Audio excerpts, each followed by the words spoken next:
So hello everyone and good evening सभी को।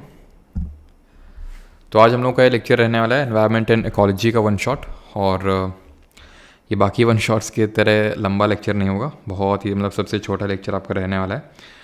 Environment and ecology one of the most मतलब underrated type का subject है ना। मतलब आप छोड़ देते हैं, पढ़ते नहीं हैं एनवायरनमेंट, बट अगर आपने क्वेश्चंस देखे होंगे प्रीवियस ईयर, अभी पेपर्स देखे होंगे जो भी रिसेंट में हुए या फिर पहले भी हुए, पहले भी पूछे जाते थे क्वेश्चंस और अभी भी पूछे जाते हैं, या फिर अभी मैं बोलूँ तो नंबर ऑफ़ क्वेश्चंस जो हैं एनवायरनमेंट एंड इकोलॉजी सेक्शन से बढ़ा दिए गए हैं। चाहे वो सिर्फ सीजीएल एग्ज़ाम की मैं बात नहीं कर रहा हूँ, चाहे कोई भी एग्ज़ाम हो एसएससी का, चाहे वो अभी रिसेंट में सीएचएसएल हुआ और सीपीओ हो या फिर सिलेक्शन पोस्ट हुआ और जेई हुआ, सब में क्वेश्चन यहाँ पर पूछे गए। ठीक है, तो स्टार्ट करें फिर, एक बार कंफर्म कर देंगे सारी चीज़ें प्रॉपर है। और वही सीपीओ का रिज़ल्ट आ चुका है ना। एंड जो आप लोगों का कल ऑल इंडिया लाइव मॉक था वो भी लाइव हो चुका है, तो आप अटेम्प्ट कर सकते हैं जिन लोगों ने कल अटेम्प्ट नहीं किया है, और जो भी ग्लिचेस हैं उनको रिमूव कर दिया गया। और जैसे आप लोग अगर भूलेंगे तो अगला मॉक भी मैं सोच रहा हूँ करवाने का, और उसमें कोई ग्लिचेस ऐसा सच नहीं होंगी। ठीक है हाँ जी, तो इसमें हम करने क्या वाले हैं, इसमें हम मतलब जितना भी एनवायरनमेंट एंड इकोलॉजी है, वैसे तो मैंने एक वन शॉट ले रखा है पहले ही, CSIR एग्ज़ाम से पहले मैंने लिया था। ठीक है, वो तकरीबन 3-3.5 घंटे का लेक्चर था और उसमें मैंने सारी चीज़ें ही कवर कर दी थी। ठीक है, और उसके मैंने जब कमेंट सेक्शंस पढ़े थे तो काफ़ी अच्छा लगा पढ़ के। दैट इज़ की काफ़ी जो यूपीएससी और स्टेट पीसीएस के भी जो स्टूडेंट्स थे उन्होंने भी मतलब उसी लेक्चर से अपना पूरा कवर करके गए थे और उनको काफ़ी बेनिफिट मिला उस पर्टिकुलर लेक्चर से। ठीक है, वो मैंने उसी लेवल का पढ़ाया भी था।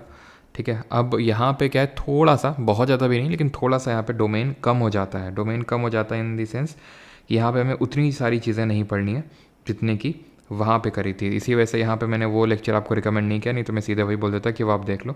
हाँ, अगर आपके पास टाइम होता तो आराम से आप देख सकते थे, लेकिन कंसिडरिंग कि अभी हमारे पास टाइम उतना नहीं बाकी है, तो जो इंपॉर्टेंट चीज़ें हैं वो यहाँ पे आपको करवाने वाला हूँ। प्लस यहाँ पे मैंने PYQs भी इंक्लूड किए हैं जो आपके रिसेंट एग्जाम्स में आए हुए हैं। ठीक है, स्टार्ट करते हैं। सबसे पहले बायोटिक और एबायोटिक कॉम्पोनेंट्स है, फिर बायोटिक है, फिर एबायोटिक फैक्टर्स, ये चीज़ क्या होती है। 145 CPO में लेके फ़ायदा नहीं है, क्यों? हाँ सर, डिप्रेशन में जा रहा हूँ सर। मेरे दोस्त अन्नू का बर्थडे है, उसे विश कर दो sir please. Abhay Kumar, happy birthday Annu ji. Abhay Kumar बेटा पढ़ लो, है अन्नू जी का बर्थडे आज। चलो भाई, तो स्टार्ट करते हैं। और बर्थडे में ज़्यादा कमेंट नहीं देखने वाला हूँ, और जिन लोगों को मुझे पता है काफ़ी लोगों को डिप्रेशन जैसा प्रॉब्लम बता रहे हैं, तो इन सबको एड्रेस करेंगे हम लास्ट टाइम, बिकॉज क्योंकि उतना बड़ा तो लेक्चर रहने वाला नहीं है, तो आराम से पहले पढ़ लेते हैं, फिर उसके बाद जो भी डिप्रेशन और जिसकी जो भी दिक्कतें समस्याएँ हैं बर्थडे किसी का तो वो सारी इच्छाएं आपकी आखिरी में पूरी कर दी जाएंगी। ठीक है, सीपीओ को रिजल्ट को लेके जो डिस्कशन है वो भी लास्ट में कर लेंगे। अभी थोड़ा सा फोकस करते हैं लेक्चर पे। Biotic and abiotic component simple है, जो लिविंग बीइंग है उनको बायोटिक बोलते हैं, जो नॉन लिविंग है उनको एबायोटिक बोलते हैं। ये चिड़िया उड़ रही है, लिविंग है, बायोटिक। ये केकड़ा है, लिविंग है, बायोटिक। ये तितली है, बायोटिक। ये पेड़ है, बायोटिक। ये एबायोटिक कंपोनेंट होगा सन, क्लाउड्स, वाटर, स्टोन, ये सब एबायोटिक कंपोनेंट होंगे। सिंपल। हिंदी में अगर बात करें तो इनको हम क्या बोल देंगे, हिंदी में इनको आई थिंक कौन से घटक बोलते हैं इनको, शायद अगर कोई, हाँ जैविक, इसको बोलते हैं जैविक घटक। ठीक है, और इनको बोलते हैं एबायोटिक कंपोनेंट्स को अजैविक घटक। ठीक है, तो जैविक और अजैविक में आपको डिफरेंस पता चल गया। पहला क्वेश्चन को अटेम्प्ट करेंगे जरा। वो जो मैंने अभी आपको पढ़ाया उसके बेसिस पे क्वेश्चन नहीं है, लेकिन इसी से हम लोग की शुरुआत होगी मेन पार्ट की। आपको बता दूं, शुरू में ही जो मेन चीज़ें समझने वाली वो मैंने रखी हैं, तो जो शुरू में है ये मेन चीज़ें होती है और इसको ही हमें समझना होता है। ध्यान से सुनिए, ठीक है। तो इस वजह से स्टार्टिंग ऑफ लेक्चर में अपना पूरा फोकस बना के रखेंगे जो यहाँ पे अभी चीज़ें होने वाली हैं, ठीक है। सभी ने पढ़ लिया क्वेश्चन, प्री क्लियर हो गया, कॉन्ग्रेचुलेशन सभी को। सन तो भगवान है, वो कैसे बायोटिक हो गया, बात तो सही है। चलो भाई, तो अर्नस्ट हैकेल इन 1866, अब ये क्या है, इसका सही आंसर होगा ऊकेलॉजी। एक्चुअल में यहीं से टर्म आता है इकोलॉजी। तो अगर आपसे सबसे पहला क्वेश्चन पूछा जाएगा हु गेव द टर्म और who use the term ecology for the first time, Ernst Hückel. किस साल में? 1866, 1866 में, ठीक। फिर क्वेश्चन पूछेगा कि इकोसिस्टम टर्म किसने दिया, इकोलॉजी की अगर हम बात करें तो हिंदी में इसको बोलते हैं पारिस्थितिकी, और इकोसिस्टम की अगर बात करें तो पारिस्थितिकी तंत्र बोलते हैं इसको, इकोसिस्टम। ठीक, अब इकोसिस्टम जो वर्ड है इसको आर्थर तांसले ने दिया था। एक एक चीज़ रटना है, इसमें कुछ ये नहीं कि अपना दिमाग लगा के ये इंपॉर्टेंट है वो इम्पॉर्टेंट है। हम अपना दिमाग लगा चुके हैं इसमें, ठीक है, कि क्या पढ़ाना है क्या नहीं। तो आप अपना दिमाग मत लगाएं, बस याद करने में दिमाग लगाएं। इकोसिस्टम आर्थर तांसले, और ये सबसे प्रोडक्टिव सब्जेक्ट है। मतलब सब्जेक्ट मैं प्रोडक्टिव नहीं बोलूँगा, लेकिन जो यहाँ पे मैं पढ़ाने वाला हूँ आपको, क्योंकि वो इतना रिफाइन करके, और यहीं से आपको आप ये मान लीजिए कि 99% क्वेश्चंस आपको अगर इस सब्जेक्ट के देखने को मिलेंगे तो इसी लेक्चर से देखने को मिलेंगे। तो ये सबसे प्रोडक्टिव लेक्चर रहने वाला है आपके लिए, कि कम टाइम में आपका काफ़ी नंबर सिक्योर रहने वाला है। आर्थर तांसले 1935 और इकोलॉजी 1866। यहाँ पे इकोस का मतलब अगर पूछ ले आपसे कि ये इकोस का मतलब क्या होता है, तो इसका मतलब हाउस होता है, घर। ठीक, तो इसमें क्या पढ़ते हैं, रिलेशनशिप पढ़ते हैं, जो ऑर्गेनिजम्स हैं और उनकी जो रिलेशनशिप है विद फिजिकल एनवायरनमेंट, उसको हम पढ़ते हैं इकोलॉजी में। ये इकोसिस्टम हो गया। फिर क्वेश्चन पूछता है father of Indian ecology. Father of Indian ecology किसको बोलते हैं, और फादर ऑफ मॉडर्न इकोलॉजी किसको बोलते हैं। तो फादर ऑफ इंडियन इकोलॉजी की अगर हम बात करेंगे तो रामदेव मिश्रा जी को, और father of modern ecology EP Odum. ठीक, इतनी बात समझ में आती है। अब यहां से हमें क्या पढ़ना है, यहां से हमें पढ़ना है फूड चेन और फूड वेब के बारे में। ठीक है, ये चीज़ आप समझिए। इकोलॉजी टर्म किसने दिया, इकोसिस्टम किसने दिया, फादर ऑफ इकोलॉजी किसको, इंडियन इकोलॉजी किसको बोलते हैं, फादर ऑफ मॉडर्न इकोलॉजी किसको बोलते हैं, ये सारी चीज़ें आप समझ गए। अब हम पढ़ेंगे फूड चेन, फूड वेब, ये चीज़ें क्या होती हैं। तो आपने बचपन में ज़रूर चीज़ पढ़ी होगी कि घास होती है, घास को ये ग्रास हॉपर, टिड्डा जिसको आई थिंक बोलते हैं, ठीक है, वो खाता है। उसको ग्रास हॉपर को फ्रॉग खाता है, इसको स्नेक कंज्यूम करता है, इसको ईगल कंज्यूम करता है। ये एक फूड चेन है, सिंपल। ठीक, अब इस ग्रास पे ग्रास हॉपर का तो कब्जा है नहीं कि ग्रास को सिर्फ ग्रास हॉपर, क्योंकि हमारे नाम में ग्रास है तो हम ही खाएंगे, या फिर कबीर सिंह की तरह कि जिसने ग्रास को टच किया उसका। तो इस तरह से मतलब नहीं होती हैं चीज़ें। ग्रास पे और लोगों का भी हक है। ग्रास को डियर भी खा सकता है, ग्रास को माउस भी खा सकता है, कोई भी खा सकता है ना। और ये माउस है, इसको स्नेक भी खा सकता है, इसको ईगल भी बोल सकती है कि उठा ले जाऊंगी तुम्हें मैं डोली में, देखते रह जाएंगे तुम्हारे सांप। ठीक है, तो ये ईगल भी मतलब इसको कंज्यूम कर सकता है। तो ये जो पूरा वेब बनता है, जाला बनता है, ठीक है, इसको बोलते हैं फूड वेब। ठीक है, तो ये हो गया फूड वेब। तो फूड चेन और फूड वेब में आप अंतर समझे, तो मतलब एक मैंने लिया और उस पर ये एक चेन को बस अगर मैं पढ़ रहा हूँ तो उसको फूड चेन बोलेंगे, लेकिन हमें पता है कि वो जो पर्टिकुलर ट्री है, ग्रास है, उसको डिफरेंट जो जीव हैं वो ग्रास हॉपर भी खा सकता है, माउस भी खा सकता है, डियर भी खा सकता है, गाय भी खा सकती है, बहुत एन नंबर ऑफ हमारे जीव जंतुओं को खा सकते हैं, कंज्यूम कर सकते हैं। तो पूरा जो सिस्टम बनता है इसी को हम बोलते हैं क्या, फूड वेब।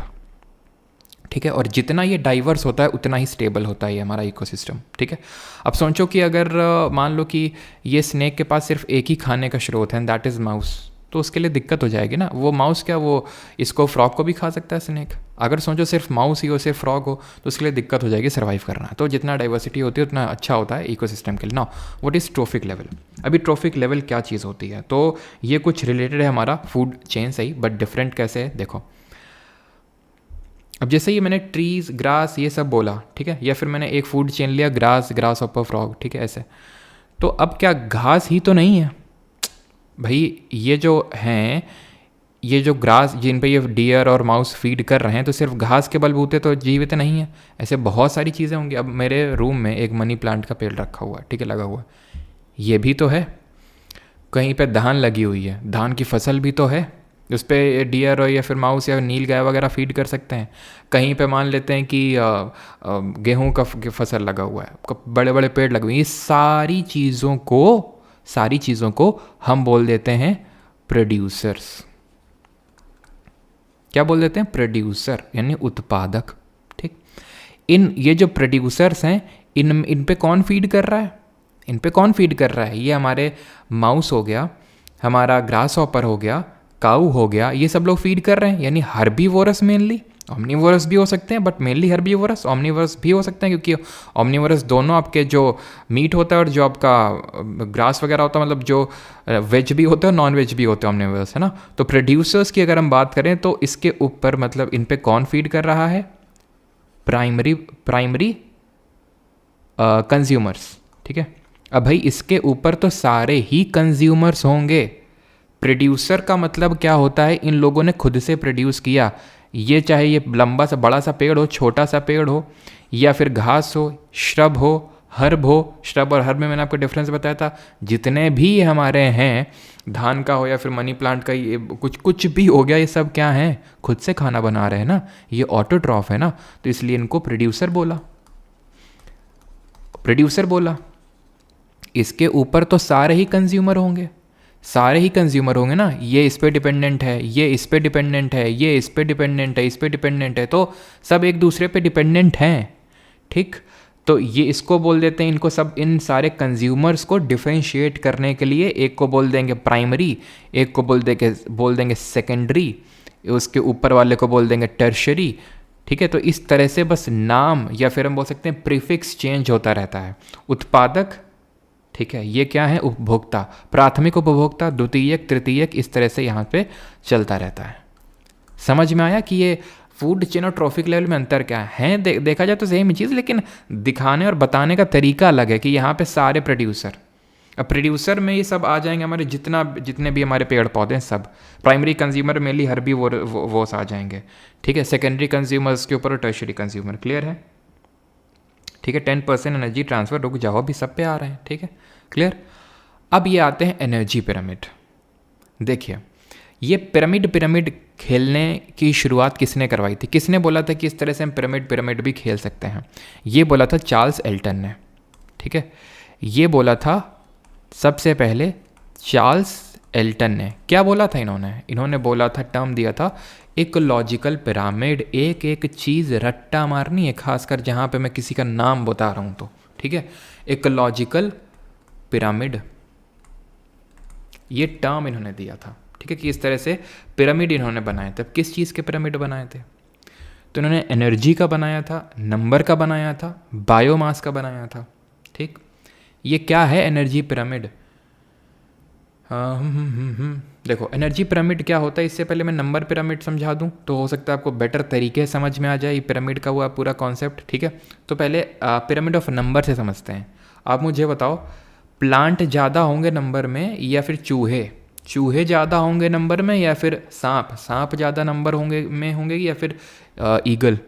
और ठीक है, इसका आंसर ये होगा कि सब डिक्रीज करते चले जाएंगे। प्लांट सबसे ज़्यादा होंगे, देन माइस, देन स्नेक, देन ईगल। क्यों? मान लेते हैं कि माइस कम है, स्नेक ज़्यादा हैं, तो क्या सारे स्नेक खुद को फीड कर पाएंगे? नहीं कर पाएंगे। तो क्या सरवाइव कर पाएंगे? नहीं कर पाएंगे। जब ये सरवाइव नहीं कर पाएंगे तो क्या घुइयाँ सरवाइव कर पाएंगे? हैं? घुइयाँ इतनी नहीं होगी जो ईगल खा सकते हैं, तो इसलिए ये इकोसिस्टम आपका स्टेबल नहीं होगा। ये जो इकोसिस्टम स्टेबल नहीं होगा, इसीलिए नंबर ऑफ प्लांट्स ज़्यादा होने चाहिए, जो कि होते हैं, ज़्यादा होते हैं नंबर्स में। ये नंबर और कम होता है, ये नंबर और कम होता है, नंबर और कम होता है, तो ये क्या बन जाता है? ये बन जाता है पिरामिड। इसको हम बोलते हैं पिरामिड ऑफ नंबर, ठीक। ऐसे ही पिरामिड ऑफ बायोमास मतलब ये भी जो ऑर्गेनिक मटेरियल है, जितना घास फूस पेड़ पौधे जितने हैं, सबका मास, यानी सबका एक तरह से मास मिला लो, सबका द्रव्यमान, उसी को बोलते हैं बायोमास। तो अगेन क्योंकि ये ज़्यादा है, नंबर है बहुत ज़्यादा, इसलिए इनका मास ज़्यादा होगा as compare to the herbivores और प्राइमरी कंज्यूमर्स, और as compare to secondary consumer, as compare to tertiary consumer. Number तो डिक्रीज़ किया ही था, बायोमास भी डिक्रीज़ करेगा।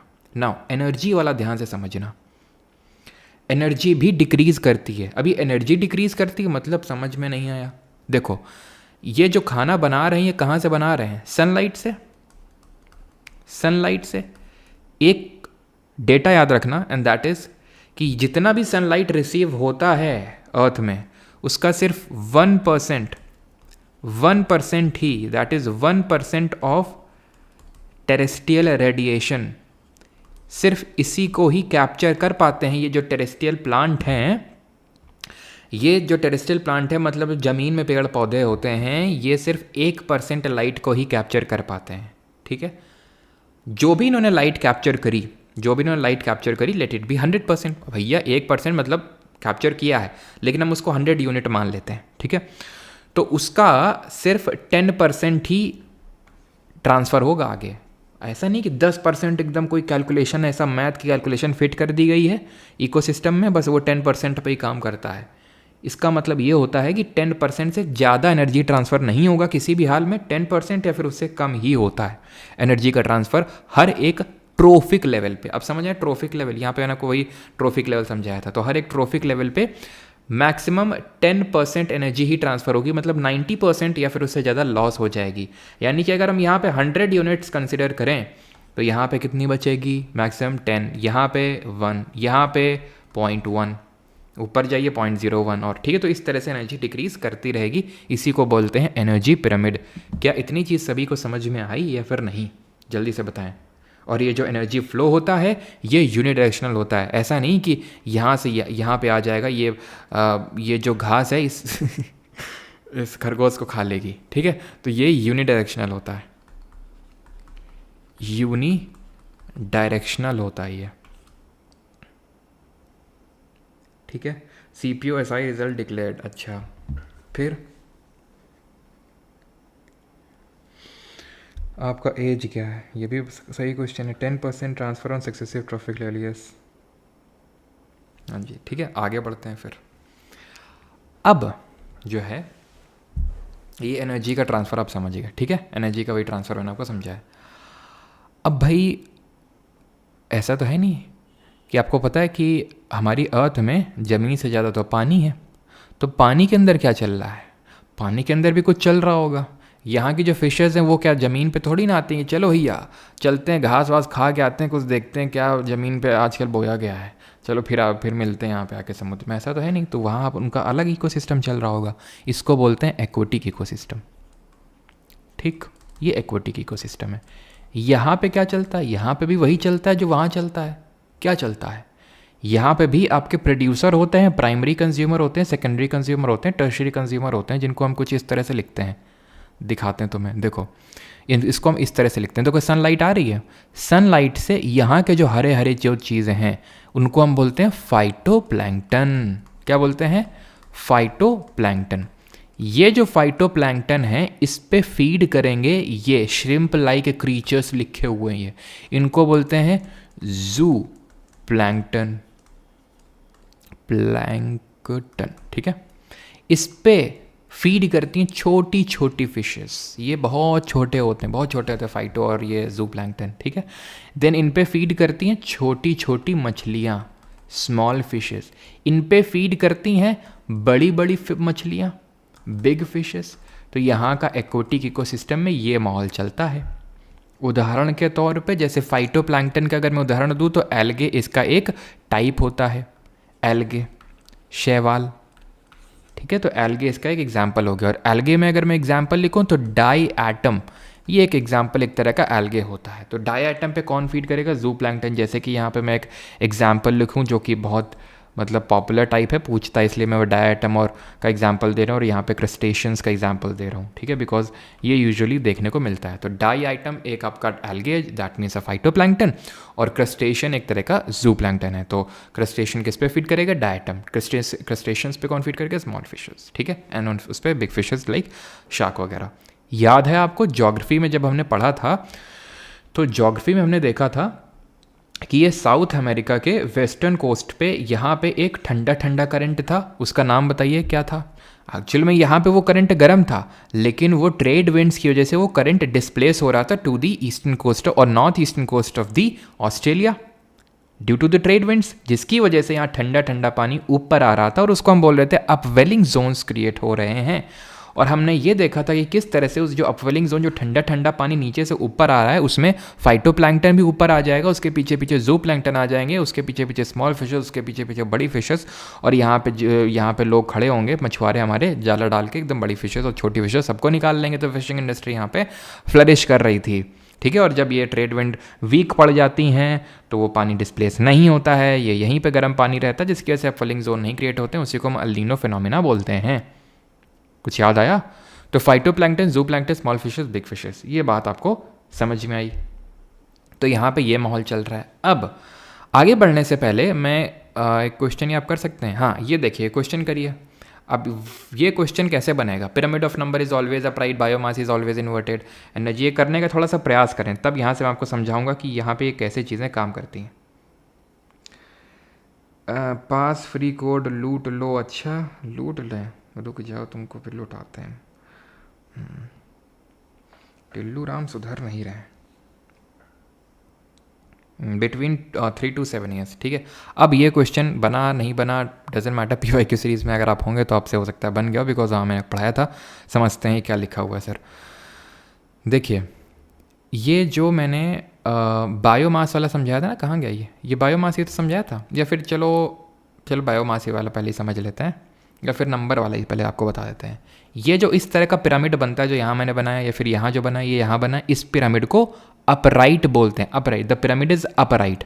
और अगर पिरामिड ऐसा हो जाएगा, एक सेकेंड, अगर पिरामिड ऐसा हो जाएगा तो इसको इन्वर्टेड पिरामिड बोलते हैं। तो यही लिखा है यहाँ पे, क्वेश्चन पूछ रहा है कि कौन सा पिरामिड होता है जो हमेशा अपराइट है फिर हमेशा इन्वर्टेड, इस तरह से सवाल बना हुआ है। नंबर का पिरामिड है, मैंने बोला नंबर इसका बहुत ज़्यादा होगा, इसका कम, इसका कम, इसका कम, इस तरह से, ठीक है। एक एग्जाम्पल कंसिडर करते हैं, ठीक है। एग्जाम्पल इस तरह से कंसिडर करते हैं कि रुको अभी एग्जाम्पल कंसिडर करते हैं, रुको देखो यहाँ पे एग्जाम्पल हम कंसिडर कर लेते हैं कि एक पक्षी है, एक मान लेते हैं बर्ड है, ठीक है। एक बर्ड है, इस पे बहुत सारे इंसेक्ट क्या कर रहे हैं, फीड कर रहे हैं। ये मर गई है बर्ड, इस पे बहुत सारे हमारे इंसेक्ट छोटे छोटे फीड कर रहे हैं। तो यानी कि इस पे जो फीड कर रहे हैं बर्ड पे जो छोटे छोटे इंसेक्ट हैं, वो तो ज़्यादा होंगे ना नंबर पे। बर्ड चिड़िया तो एक ही है, वो तो बहुत ज़्यादा है। तो ये पिरामिड तो कुछ ऐसा चला गया। सिंपल सी बात आ रही कि नहीं समझ में? यहाँ पे तो आपने देखा कि ये बड़ा था, लेकिन यहाँ पे कम हो गया, लेकिन यहाँ पे तो बढ़ रहा है, यहाँ पे तो बढ़ रहा है। या फिर हम बोल सकते हैं बहुत सारी बर्ड, एक मान लेते हैं जानवर मर गया, भैंसा मर गया, हिरन मर गया, कोई मर गया, तो उस पर बहुत सारे जो कौवे वगैरह हैं वो फीड कर रहे हैं। तो अगेन भैंसा जानवर तो वो एक ही है, लेकिन बहुत सारे कौवे हैं, तो ये पिरामिड तो कुछ ऐसा जा रहा है। यानी कि पिरामिड ऑफ नंबर हमेशा अपराइट रहे, ये ज़रूरी नहीं है। पिरामिड ऑफ बायोमास का क्या हालचाल है? यूजुअली ऐसा ही रहता है, लेकिन एक्वेटिक इकोसिस्टम का पिरामिड ऑफ बायोमास इन्वर्टेड होता है। क्यों? वहाँ हमने देखा था टेरेस्ट्रियल में कि घास ज़्यादा वजन की है, देन उसके ऊपर जो हर्बीवोरस हैं वो कम वजन के हैं, देन वो हमारे जो सेकेंडरी और टर्शियरी और कम वजन के, क्योंकि नंबर कम है। यहाँ पे क्या है, नंबर तो ज़्यादा है, फाइटोप्लैंक्टन ज़्यादा है नंबर पे, देन जू प्लैंक्टन कम है, स्मॉल फिशेस और कम है, और लार्ज फिश कम है। नंबर वाला तो भाई अपराइट ही बनता है। लेकिन जब इसका मास जोड़ते हैं ना फाइटोप्लैंक्टन का, और देन जू प्लैंक्टन का जोड़ते हैं, और देन स्मॉल फिशेस का, देन बड़ी बड़ी फिशेस का, तो बड़ी फिशेस का सबसे ज़्यादा निकल के आता है। यानी कि फाइटोप्लैंक्टन कम निकलेगा, जू प्लैंक्टन का ज़्यादा, स्मॉल फिशेस का ज़्यादा, और देन लार्ज फिशेस का सबसे ज़्यादा। तो ये पिरामिड ऑफ बायोमास इन्वर्टेड हो जाता है, ठीक है। और अगर किसी को इसमें डाउट हो तो जाओ समुद्र में, फाइटोप्लैंक्टन इकट्ठा करो और उसका बाहर निकालो आराम से, ठीक है। SSC तो होता रहेगा। तो pyramid of biomass of aquatic ecosystem is inverted.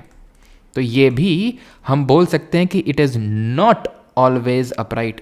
Number, it is also not always upright. And what about energy pyramid? It is always upright. कभी हो ही नहीं सकता है कि एनर्जी यहाँ से यहाँ फ्लो हो जाए, हो ही नहीं सकता है। या फिर एनर्जी यहाँ पे कम हो, इनके पास भैया एनर्जी तो यही पूरी ले रहे हैं ना। एक्वेटिक इकोसिस्टम भी तुम ले लो, वहाँ पे फाइटोप्लैंक्टन ही तो एनर्जी सबसे पहले ले रहे हैं भैया। इनको प्रतिभा नहीं दी है, मतलब क्या एक मीम चला था ना पहले कि भगवान प्रतिभा दिए लेकिन साधन नहीं दिए, ऐसा करे कुछ। तो भाई प्रतिभा तो है खाने वो खाना वाना करने के, लेकिन संसाधन नहीं, इनके पास क्लोरोप्लास्ट नहीं है जो इनके पास है। तो ये क्लोरोप्लास्ट में क्या करते हैं, फोटोसिंथेसिस, वो सब बायोलॉजी में पढ़ चुके हैं पहले, यहाँ पे नहीं करने वाले हैं। तो ये कोई मतलब पॉसिबल ही नहीं है कभी कि एनर्जी यहाँ से यहाँ फ्लो हो जाए, ठीक है। तो एनर्जी का जो पिरामिड है इट इज़ ऑलवेज अपराइट, ठीक। तो आंसर क्या हो जाएगा? Option number 3। बाकी pyramid of number is always upright, wrong. pyramid of biomass is always inverted, no, it is usually terrestrial ecosystem में ये upright होता है और aquatic ecosystem में inverted होता है, ठीक. Third, what is the full form of DFC? इस DFC का फुल फॉर्म क्या होता है? Dear food chain, detritus food chain, dear क्या है मतलब जो भी ठीक है, मैंने ऐसे ऑप्शन रख दिए थे, मेन मकसद तो पढ़ाना था आपको. तो DFC क्या होता है? Detritus food chain. ये एक तरह की फूड चेन चलती है जब हमारे जीव जंतु बीट फ्लोरा और फौना. फ्लोरा का मतलब क्या होता है? पेड़ पौधे. फौना का मतलब होता है जो जीव जंतु होते हैं, ठीक है. यहाँ पे मैं लिख देता हूँ प्लांट्स, ठीक है, and fauna is like animals, right, ठीक. अब ये जब मर जाएंगे, ठीक है, तो इनका डीके कौन करेगा? जैसे कि याद करो रॉक साइकिल में हम लोगों ने क्या पढ़ा था? रॉक साइकिल में हमने पढ़ा था कि इग्नियस मेटामॉर्फिक में कन्वर्ट हो जाती है, मेटामॉर्फिक सेडिमेंट्री में कन्वर्ट हो जाती है, सेडिमेंट्री इग्नियस में, सेडिमेंट्री मेटामॉर्फिक, मेटामॉर्फिक इग्नियस, मतलब सब एक दूसरे में इंटर कन्वर्जन है, मतलब सब घूम फिर के दुनिया गोल है. वैसे यहाँ भी दुनिया गोल है. कैसे? पेड़ है, ठीक है, पेड़ को, जैसे पेड़ को हम क्या करते हैं, जैसे पेड़ को मान लेते हैं, अभी हमने यहाँ पे देखा कि ग्रास को बटरफ्लाई ने खाया, रैट ने इनको खाया, स्नेक ने खाया, ईगल ने इनको खाया, ठीक है. तो अब जब इनमें से कोई भी मरेगा, चाहे वो ट्री हो, चाहे बटरफ्लाई हो, चाहे ग्रास हॉपर हो, चाहे रैट हो, चाहे स्नेक हो, चाहे ईगल हो, कोई भी अगर किसी की डेथ हो जाएगी तो बैक्टीरिया और फंगस लोग हमारे तैयार बैठे हैं. किस लिए? इस डेट्रिटस को डीके करवाने के लिए. जो ये इसको सड़वाएंगे, इसको, अब इसमें स्टेप्स होते हैं, वो स्टेप्स क्या होते हैं वो बताते हैं आपको. सबसे पहला होता है कैटाबॉलिज्म. सबसे पहले क्या होगा? कैटाबॉलिज्म. कैटाबॉलिज्म क्या होता है?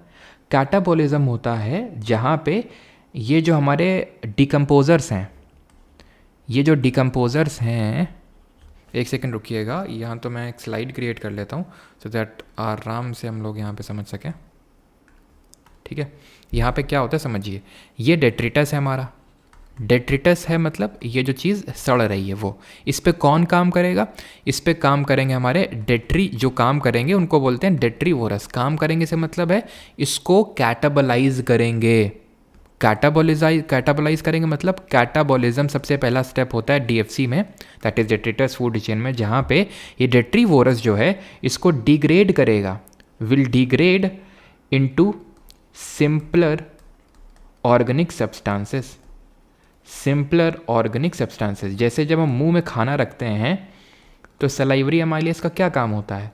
उस कॉम्प्लेक्स कार्बोहाइड्रेट को सिंपल में ब्रेक कर देना. वही पहला स्टेप यहाँ पे भी वही होता है, कैटाबॉलिज्म उसको बोलते हैं. जहाँ पे डेट्रीवोरस के एग्जाम्पल्स बैक्टीरिया हो गया, फंगस हो गया, वायरस होगा कि नहीं होगा? वायरस डेट्रीवोरस होगा कि नहीं होगा? जरा बताना जल्दी से. तो कैटाबॉलिज्म ये हो गया. इसके बाद, और इनको हम सैप्रोफाइट्स के नाम से भी जानते हैं. सैप्रोफाइट क्या होते हैं? सैप्रोफाइट कौन होते हैं? सैप्रोफाइट वो होते हैं जो डेड और डिकेइंग मैटर में अपना खाना ढूंढते हैं. डेड और डिकेइंग मैटर, जो चीज़ सड़ रही है उसको ही अपना भोजन बनाते हैं, उन्हीं को ही हम बोलते हैं saprophytes. Like dead bodies of animals, fallen leaves of plants, ठीक है. तो इन सबको ये क्या है? डेड और डिकेइंग मैटर. तो इस पे जो काम करते हैं सैप्रोफाइट्स, डेट्रीवोरस, कैटाबॉलिज्म. और वायरस नहीं होते because virus are non living entities. इसके बाद होगा एक बहुत important step and that is humification. Humification क्या होता है? ह्यूमिफिकेशन होता है जहाँ पे एक डार्क एमॉर्फस कलर, ठीक है, accumulation of humus, accumulation of humus. ये ह्यूमस क्या है? ये ह्यूमस है dark coloured amorphous substance. Amorphous मतलब फॉर्मलेस, जिसका कोई फॉर्म नहीं है कि भाई इस शेप का होगा और इस तरह का दिखता होगा किसी भी फॉर्म का. तो ये ह्यूमस होता है. और हमने ये सॉयल टॉपिक में पढ़ा था ज्योग्राफी में कि हमारी जितनी भी इंडियन सॉयल्स हैं आर लो इन ह्यूमस, जिसको कि हम ऑर्गेनिक मैटर भी बोलते हैं, ओ लेयर भी बोलते हैं. जो टॉप लेयर होती है, हमने डिफरेंट हॉराइजन्स पढ़े थे if you remember, C, B and A. C में आपकी अनवेदर्ड रॉक थी, A में वेदर्ड रॉक थी, सॉरी B में वेदर्ड रॉक थी, ठीक है, जिसको हम सब सॉयल भी बोलते हैं. एंड देन A वाली था टॉप सॉयल, और इसके ऊपर हमें एक एक्स्ट्रा लेयर किसी किसी सॉयल में मिलती है, उसको हम ओ लेयर बोलते हैं. वही एक्चुअल में ह्यूमस होता है आपका, ठीक है. It is highly resistant, it is highly resistant to microbial actions. अब इसमें ज़्यादा माइक्रोबियल एक्शंस होंगे नहीं और इसका डीके उतना जल्दी से होता नहीं है। अब इसके बाद क्या होगा, इसके बाद ये जब बन गया तो इसमें मिनरलाइजेशन होगा। मिनरलाइजेशन कैसे होगा, ये जो ह्यूमस बना है इसको फर्दर डिग्रेड किया जाता है, ठीक है, यहाँ पे मैं लिख देता हूँ, humus is further degraded, humus is further degraded by microbes, और ये डिग्रेड करके न्यूट्रिएंट्स प्राप्त होंगे, न्यूट्रिएंट्स निकलेंगे जो सॉइल में मिल जाएंगे और सॉइल की फर्टिलिटी को और इंक्रीज करेंगे, और फिर से वहाँ पेड़ पौधे ग्रो होंगे और फिर से पूरी फूड चेन स्टार्ट होगी।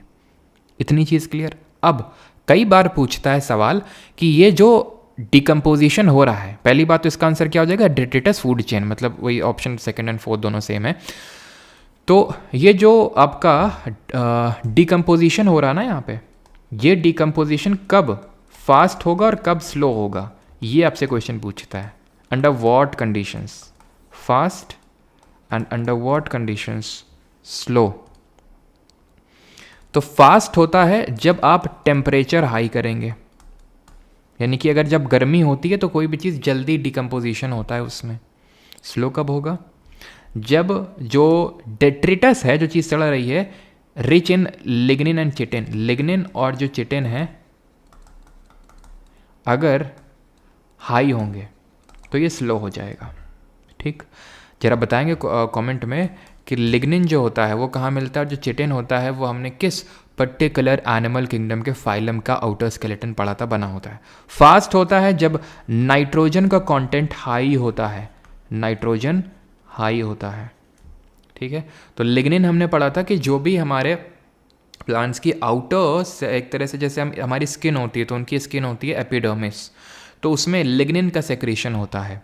चिटिन या फिर काइटिन जो भी आप बोलो, ये जो होता है एक तरह का कॉम्प्लेक्स शुगर होता है, फंगस की जो सेल वॉल है इसी की बनी होती है, प्लस ऑर्थ्रोपोडा जो होते हैं हमारे, जो सबसे बड़ा फाइलम होता है अंडर द एनिमल किंगडम, उसका जो आउटर स्केलेटन है वो काइटिन का बना होता है। ठीक, clear detritus food chain. Now which term refers to increase in concentration of toxins within each, यानी कि एक तरह से अगर हम देखें तो जो डेट्रिटस फूड चेन है वो किस फूड चेन पे डिपेंडेंट है, ये जो हमारी ग्रेजिंग फूड चेन है, ये जो हमने पढ़ा, दो फूड चेन पढ़ी, टेरेस्ट्रियल वाली और एक्वेटिक इकोसिस्टम, वो उनको ग्रेजिंग फूड चेन बोलते हैं और इसको डेट्रिटस फूड चेन। तो कहीं ना कहीं डेट्रिटस जो खाद्य श्रृंखला है, फूड चेन है, ये डिपेंडेंट है उनमें, टेरेस्ट्रियल वालों में, टेरेस्ट्रियल और या फिर ग्रेजिंग वाले में।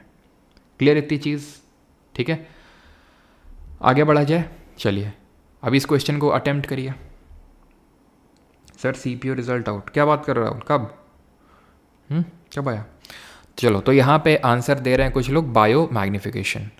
अब इनमें अंतर क्या होता है, देखिए, बायो एक्यूमुलेशन होता है कि जैसे मैंने कुछ चीज़ खाई, मान लो मैं सेब लेकर आया, वो खाया मैंने, सेब में क्योंकि जब सेब का उत्पादन किया गया तो उसमें पेस्टिसाइड्स डाले गए थे, पेस्टिसाइड्स में टॉक्सिन्स वगैरह थे, मान लेते हैं बड़े भयंकर कंपाउंड, बेंजीन वेंजीन या कुछ कंपाउंड थे, वो मेरी बॉडी में आ गए, या फिर जिसने भी जीव जंतु ने खाया उसकी बॉडी में आ गए।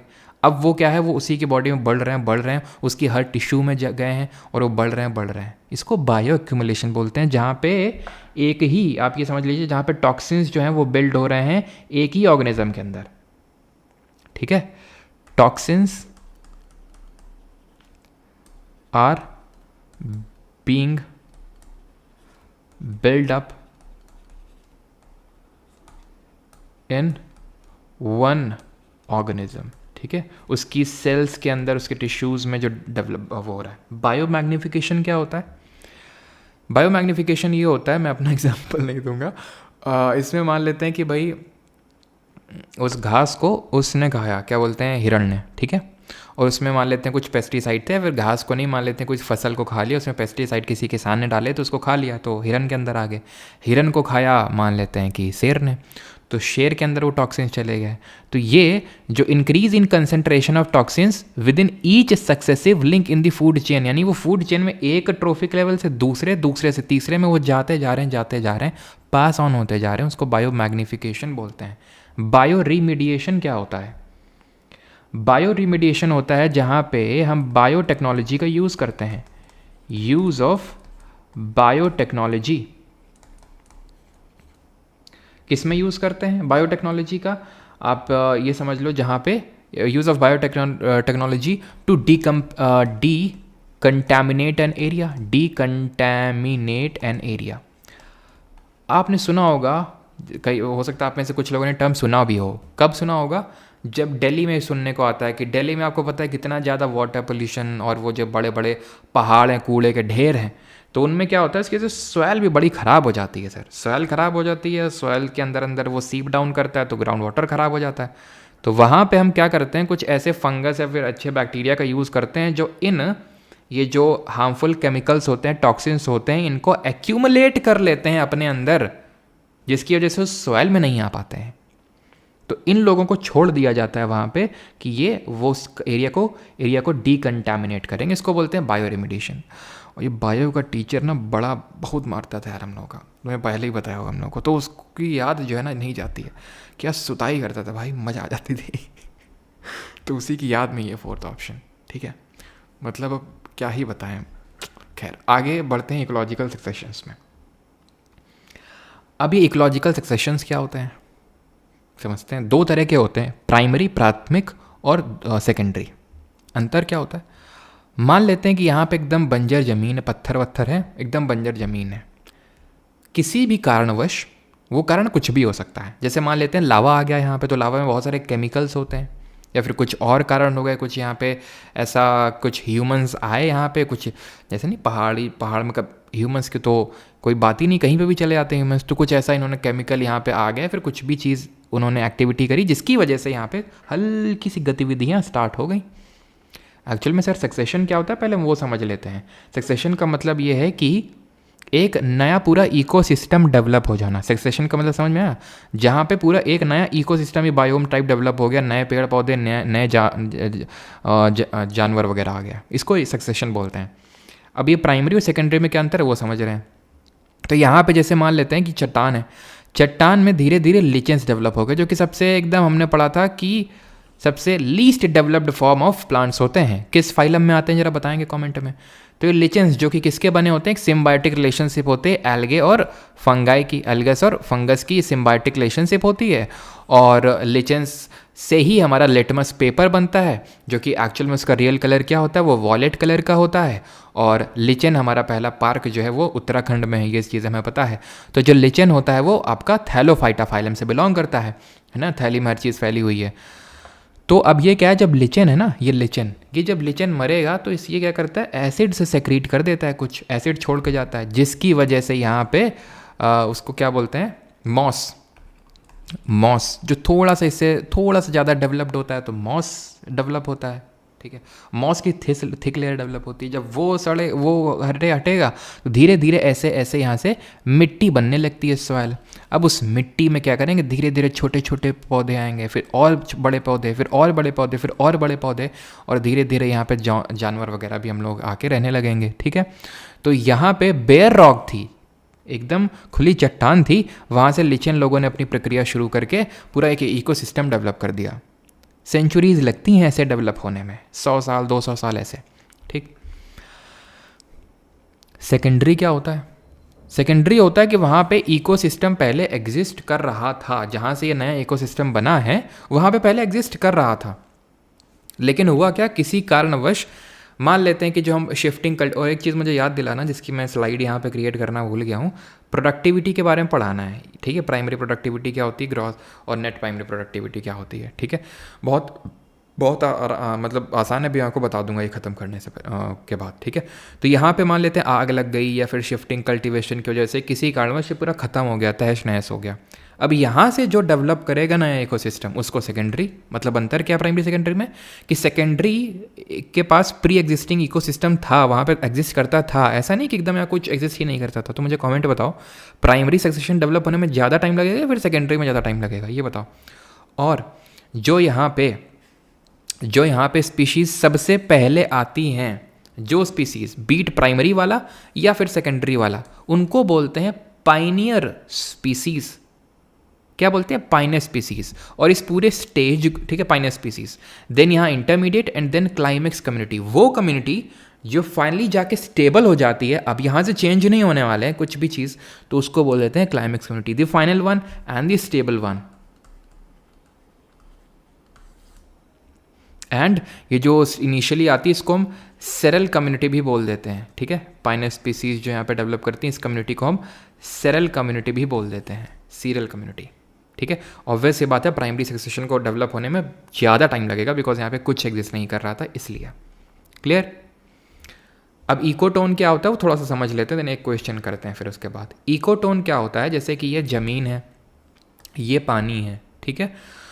ज़मीन, ये जो पानी है कभी कभी ज़मीन में भी आ जाता होगा, ठीक है। यहाँ पे क्या है, ज़मीन में जो ये ज़मीन है इसमें सिर्फ ज़मीन वाले ही यानी टेरेस्ट्रियल हमारे जानवर रहेंगे, पेड़ पौधे लगेंगे। यहाँ पे पानी वाले रहेंगे, मछली ऐसा तो है नहीं कि यहाँ भी उछल के आ जाएंगे कि चलो भैया यहाँ पे भी हो लेते हैं, ऐसा तो होगा नहीं। पानी जब कभी कभी यहाँ पे आ जाता है तो इसकी वजह से यहाँ पे वो प्लांट और वो एनिमल की स्पीशीज़ थ्राइव कर सकती हैं जो ज़मीन में भी रहने के काबिल हैं, जो पानी में भी रह सकती हैं, यानी कि दोनों ही यहाँ पे रह सकती हैं। जो ज़मीन में भी रह सकती हैं वो भी रह सकती हैं, जो पानी में वो भी यहाँ पे रह सकते हैं, क्योंकि पानी भी कभी कभी आ जाता है यहाँ पे। ये टर्टल टाइप के लोग हैं, ज़मीन में भी रह सकते हैं, पानी में भी रह सकते हैं। तो इसलिए जहाँ दो बायोम्स का मिलन होता है, दो बायोम्स का मिलन होता है, ये टेरेस्ट्रियल है ज़मीन वाला, ये एक्वेटिक है मान लेते हैं। जहाँ दो बायोम्स का मिलन होता है यहाँ पे जो जो जो जो जो जैव विविधता है, बायोडाइवर्सिटी है, वो सबसे मैक्सिमम होती है। और ऐसे जोन को हम बोलते हैं इकोटोन। कमेंट बताइए बायोडाइवर्सिटी डे हम कब सेलिब्रेट करते हैं। तो इकोटोन समझ में आया, बहुत सिंपल है, ये ट्रांजिशनल इकोसिस्टम है एक तरह से। इकोलॉजिकल नीश क्या होता है, तो जो भी हमारी स्पीशीज़ होती है, कोई भी जो स्पीशीज़ होती है उसका हैबिटेट यानी जहाँ पे वो रह रहा है वो, प्लस वो रोल या फिर वो जो फंक्शन जो परफॉर्म कर रहा है वहाँ पे रहते हुए, उसको बोल देते हैं इकोलॉजिकल नीश। करिए जरा इस सवाल को, देन प्रोडक्टिविटी वाला देखते हैं। अब तो बस इसके बाद छोटी छोटी चीज़ें हैं, मेन तो यहीं तक था बस, ठीक है। मेन यहीं तक चीज़ें थी, 22 मई को होता है, बिल्कुल सही है। करिए सवाल को। Climax community, it consist of only plant population, कहीं कुछ मैंने बताया only plant. It is an ecological community in which population of plants और एनिमल्स रिमेन स्टेबल, यानी स्टेबलाइज हो जाती हैं एंड में जाके, and exist in balance with each other. Option second, ठीक है। ग्रीन रेवोल्यूशन स्टार्ट करें उससे पहले ये प्रोडक्टिविटी क्या होती है वो समझ लेते हैं, ठीक है। प्रोडक्टिविटी क्या होती है, तो जो भी हमारे प्लांट्स एंड एनिमल्स ये एक तरह से फोटोसिंथेसिस का यूज़ करके जो भी खाना वाना बनाएं, जो भी खुद को बनाएं, इसको हम बोलते हैं प्राइमरी प्रोडक्टिविटी या फिर ग्रॉस प्राइमरी प्रोडक्टिविटी बोल दिया। अब इस खाने को बनाने के लिए हमने क्या पढ़ा था सर, फोटोसिंथेसिस का एक प्रोसेस होता है और उस प्रोसेस में एनर्जी लगती है। Energy can neither be created not be destroyed, ये हमने पढ़ा है। तो अगर एनर्जी यूज़ कर रहे हैं ये खाना बनाने के लिए, तो वो एनर्जी का यहाँ पे अगर हम बात करें, अगर उस एनर्जी को हम हटा दें, जो उस पूरे सिस्टम में जा रही है, खाना बनाने वाले सिस्टम में, इसी को बोल देते हैं net primary productivity. Net primary productivity, ठीक है। अब इन लोगों ने जो खाया पूरा, उसको हम बोल देंगे हर्बीवोरस में सेकेंडरी प्रोडक्टिविटी, ठीक है। और इन्होंने खाने के पूरा जो रेस्पिरेशन, जैसे हमने खाना खाते हैं तो पूरी एनर्जी थोड़ी ना आ जाती है, जैसे हम जो खाना खाते हैं उसको पचाने के लिए भी तो पूरे पाचन तंत्र को एनर्जी लगानी पड़ती है, तो उसको हटा दीजिए तो वो नेट आ जाएगा, ठीक है। क्लियर। क्या स्पैम क्या हो रहा है भाई, प्रभु गोल्ड आया, गोल्ड, अच्छा आ गया, कौन लाया। चलिए, तो अभी हमने सब कुछ ये ख़त्म कर लिया, अब आते हैं ग्रीन रेवोल्यूशन पे, हरित क्रांति पे। इसको थोड़ा समझ लेते हैं ग्रीन रेवोल्यूशन को। तो ग्रीन रेवोल्यूशन को क्यों लाना पड़ा इंडिया में, उसकी नीड क्या पड़ी। नीड ये पड़ी कि we were food deficient country, खाने के लाले पड़े हुए थे हमारे, ठीक है। हम पब्लिक लॉ 480 PL 480 स्कीम के तहत वीट की एक वैरायटी इंपोर्ट करते थे यूएसए से, जो यूएसए वाले अपने सुअरों को पिग्स को खिलाते थे, वो हमें इंपोर्ट करते थे, मतलब हमें एक्सपोर्ट करते थे वो लोग और हम इंपोर्ट करते थे इसको। तो हमें ये नीड पड़ी कि हम भी फूड सेल्फ सफिशिएंट कंट्री बने, और हमारे यहाँ 2 स्टेपल डाइट्स हैं, कौन सी? चावल और गेहूँ। तो इसीलिए हमने क्या किया, वीट और राइस को हमने उठाया, और वीट एंड राइस की हमने एक स्पेशल तरह की सीड्स जिनको हम बोलते हैं HYV seeds, that is high yielding variety seeds, in seeds को हमने उगाना स्टार्ट किया, जिसकी वजह से प्रोडक्शन मतलब n नंबर ऑफ टाइम्स हो गया, 4 टाइम्स क्वाड्रपल हो गया, और जिसकी वजह से आज इंडिया ना सिर्फ सेल्फ सफिशिएंट है बल्कि हम बहुत मात्रा में एक्सपोर्ट भी करते हैं वीट और राइस को, जबकि हमारी स्टेपल डाइट है, फिर भी मतलब हम आम रोज़मर्रा ज़िंदगी में खाते हैं इसको, ठीक है। तो ग्रीन रेवोल्यूशन ये जो टर्म है ना, ये सबसे पहले भी क्वेश्चंस क्या बनेंगे यहाँ पे। तो जो टर्म है ये दिया था विलियम गॉड ने टर्म दिया था। ये सबसे पहले इंट्रोड्यूस हुआ था लैटिन अमेरिकन कंट्रीज़ में, जैसे कि Mexico plus other Latin American countries जो हमारी ये सेंट्रल अमेरिका में आती हैं, वो कंट्रीज़ में इंट्रोड्यूस हुआ था। इसके अगर हम बात करें फादर किसको बोलते हैं, तो फादर बोलते हैं नॉर्मन बोरलॉ को, और इनको इसके लिए नोबेल प्राइज़ भी मिल चुका है नॉर्मन बोरलॉ को 1970 में, 1970 में इनको पीस प्राइज़ मिला था, CPO या फिर CHSL में किसी में भी सवाल पूछा था, आई थिंक CPO में, और फिजियोलॉजी आंसर दे दिया था, वो गलत आंसर था उसमें, ठीक है। तो 1970 यहाँ पे सही आंसर होगा, पीस प्राइज़ इनको नॉर्मन बोरलॉ को मिला था।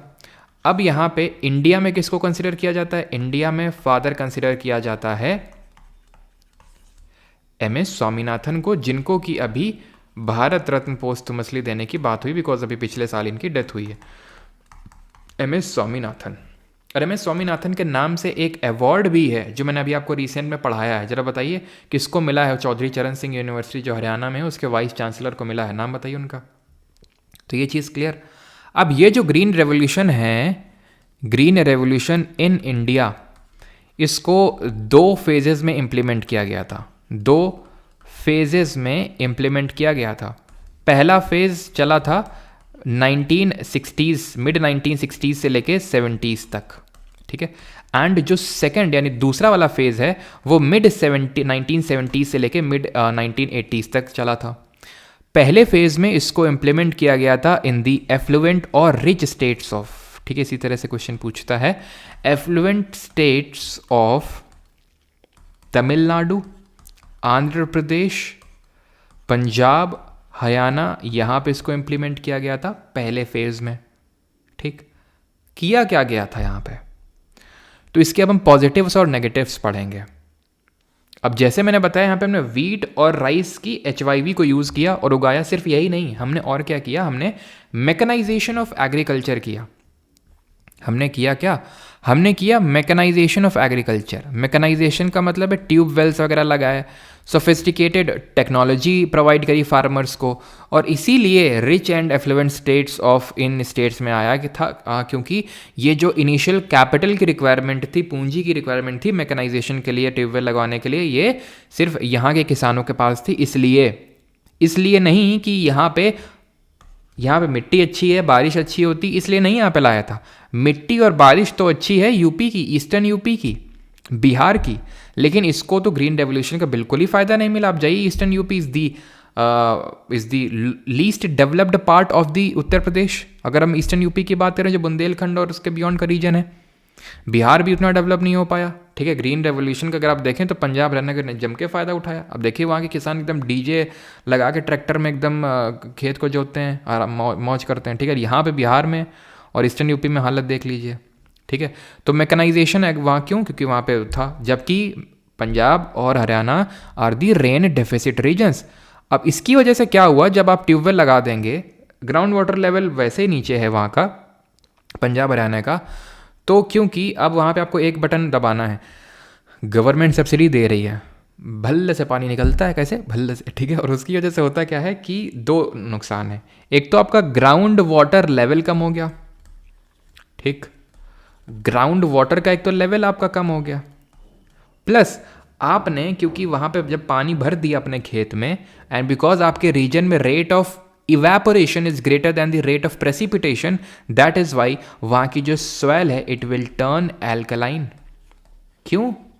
क्योंकि खुद ही सोचिए, बारिश वहाँ नहीं हो रही है, धूप ज़्यादा पड़ती है, जब आप भरेंगे उसमें तो पानी वो इवेपोरेट हो जाएगा और सॉल्ट्स बचेंगे, तो सॉइल एल्कलाइन टर्न होना स्टार्ट हो जाएगी। ग्राउंड वाटर गिरा, सॉइल एल्कलाइन हो गई, ठीक है।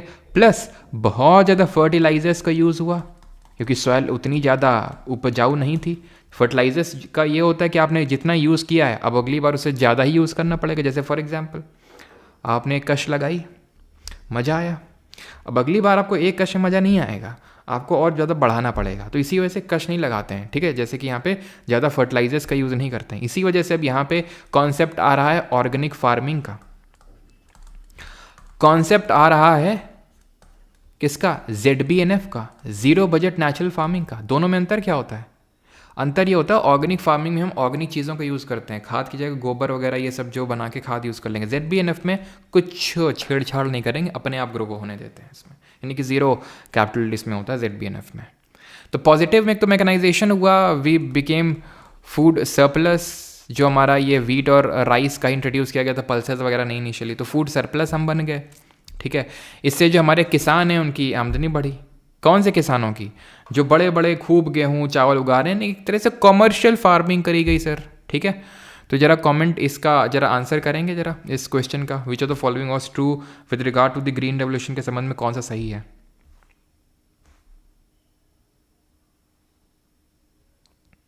मैं तो शरीफ बच्चा हूँ, हाँ। नहीं, एग्जाम्पल ऐसे देने पड़ते हैं ना जो एकदम आपको दिल को छुएं सीधे, नहीं तो आप ऐसे भूल जाओ। एग्जाम्पल हम देंगे कि थोड़ा फर्टिलाइज़र यूज़ किया तो फर्टिलाइज़र, क्या फर्टिलाइज़र, अभी कश बोला तो सब एकदम अलर्ट हो गए, अच्छा क्या, अच्छा कश बोला सर ने, मज़ा आ गया एकदम। तो भूलोगे, कभी नहीं भूलोगे। अभी फर्टिलाइज़र बोलते तो कुछ लोग एकदम नींद में होंगे, ख्यालों में डूबे होंगे कि पेपर हम क्लियर करेंगे, फिर सितारे लगेंगे, रील बनाएंगे, कुछ लोग की आदत होती है, खो जाते हैं वो, ठीक है, तो उनको फिर से वापस लाना पड़ता है ऐसे एग्जाम्पल्स कोड करके। तो it was targeted mainly at the pulses growing areas. No, it is its method, true पूछा है, its method of cultivation required less quantity of water. No, ज़्यादा वाटर की रिक्वायरमेंट थी। It involves use of high yielding variety seeds. Simple, ठीक, clear इतनी चीज़। आगे बढ़ते हैं विद साइकिल। रुक जाओ, तो इसको कर लेंगे फिफ्थ को भी, ठीक है। इसको कर लो पहले, ठीक है। नंबर पे मत जाना ये, ठीक है, नंबर में मत जाना। ऐसा ही रफली मैंने 25-26 क्वेश्चन, फिर 27-28 क्वेश्चन लिए थे, बट इधर उधर मैंने ऑर्डर शफल किया था बाद में। तो यहाँ पे कौन सा सही मैच है? हर्बीवोरस, तो ये तो सर प्राइमरी कंज्यूमर होते हैं। ये तो क्या होते हैं? प्राइमरी कंज्यूमर होते हैं। कार्निवोरस जो सबसे टॉप पे बैठे होते हैं तो टर्शरी होते हैं। ऑमनीवोरस ग्रीन प्लांट्स, नहीं, ग्रीन प्लांट्स तो प्रोड्यूसर्स होते हैं, ऑटोट्रॉफ्स होते हैं। डिकम्पोजर्स होते हैं, बैक्टीरिया और फंगस, ठीक है। अरे रुक जाओ, यहाँ पे कहाँ गए क्वेश्चन, मुझे गुस्सा आ रही है यार। ग्रीन रेवोल्यूशन के क्वेश्चन आ गए हैं, पहले मैं वही करवाऊंगा, ठीक है। देखना मत, आंखें बंद कर लो, ठीक है सभी लोग। चलो करो question 14, not true with regard to the green revolution. इसको करो और इसको करो इनकरेक्ट वाला, दोनों क्वेश्चन करो जल्दी से।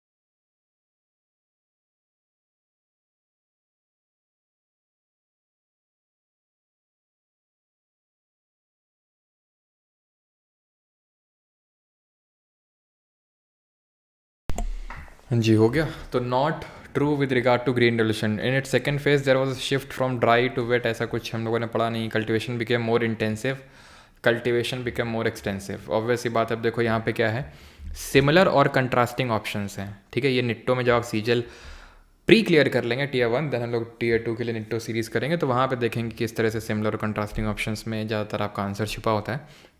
या तो इंटेंसिव हो गया एक्सटेंसिव। इंटेंसिव का मतलब क्या होता है? गहन, मतलब बहुत भयंकर हो जाना, मतलब कि कम एरिया से ज़्यादा प्रोडक्शन लेना, कम सीड डाल के ज़्यादा प्रोडक्शन लेना, तो उसको बोलते हैं इंटेंसिव। ठीक है, तो वही तुमने पढ़ा था, कम सीड का यूज़ कर रहे थे लेकिन वो उनकी ईल्ड, उनका उपज, उनकी उत्पादकता वो बहुत ज़्यादा थी उन सीड्स की, तो वो इंटेंसिव था, एक्सटेंसिव नहीं था। ठीक है, तो ये मतलब सही हो जाएगा, ये हमने एलिमिनेट किया था। ठीक है, तो there was a change in the cropping pattern and types of crops grown in its second phase. ठीक है, सेकेंड फेज में ध्यान रखना, there was a shift from dry to wet cultivation in dry and semi arid regions, ये ध्यान रखना। ठीक है, और there was a change in the cropping pattern. Main तो ये था कि आपको ये एलिमिनेट करना था। Then incorrectly stated social impact of the green revolution, only farmers involve in subsistent agriculture were benefited. गलत है, यही तो गलत है बस। सब्सिस्टेंस एग्रीकल्चर हम आपको ज्योग्राफी में पढ़ाए थे। सब्सिस्टेंस एग्रीकल्चर का मतलब होता है, सब्सिस्टेंस एग्रीकल्चर का मतलब ये होता है कि जब लोग अपनी जीविका चलाने के लिए एग्रीकल्चर करते हैं, अपना बस पेट भर जाए और थोड़ा बहुत इधर उधर अगर बिच जाए तो बिच जाए, नहीं तो ठीक है, अपना बस पेट भरता रहे कि भाई मैंने जो स्मॉल या फिर मार्जिनल फार्मर्स होते हैं, मार्जिनल कौन होते हैं? जो स्मॉल से भी नीचे होते हैं, जिनके पास बहुत ही कम ज़मीन होती है, तो वो उस ज़मीन का यूज़ करते हैं अपना पेट भरने के लिए, उनको सब्सिस्टेंस एग्रीकल्चर बोलते हैं। तो भाई वहाँ पे थोड़ी ना ग्रीन रेवोल्यूशन आया था। ग्रीन रेवोल्यूशन तो इसलिए लाया गया था कि अपना नहीं, देश का पेट भरो, इतना ज़्यादा उत्पादन करो कि खूब हर जगह में पूरे देश में जहाँ पे शॉर्टेज है राइस एंड व्हीट की, उसको हम सप्लाई कर सकें, तो वो उसके लिए था। समझे आप? तो सब्सिस्टेंस, और इसमें लिखा है सिर्फ सब्सिस्टेंस वाले ही बेनिफिट किए थे, नहीं भाई, मेन तो बेनिफिट किया तो जो ज़्यादा में कमर्शियल कर रहे थे।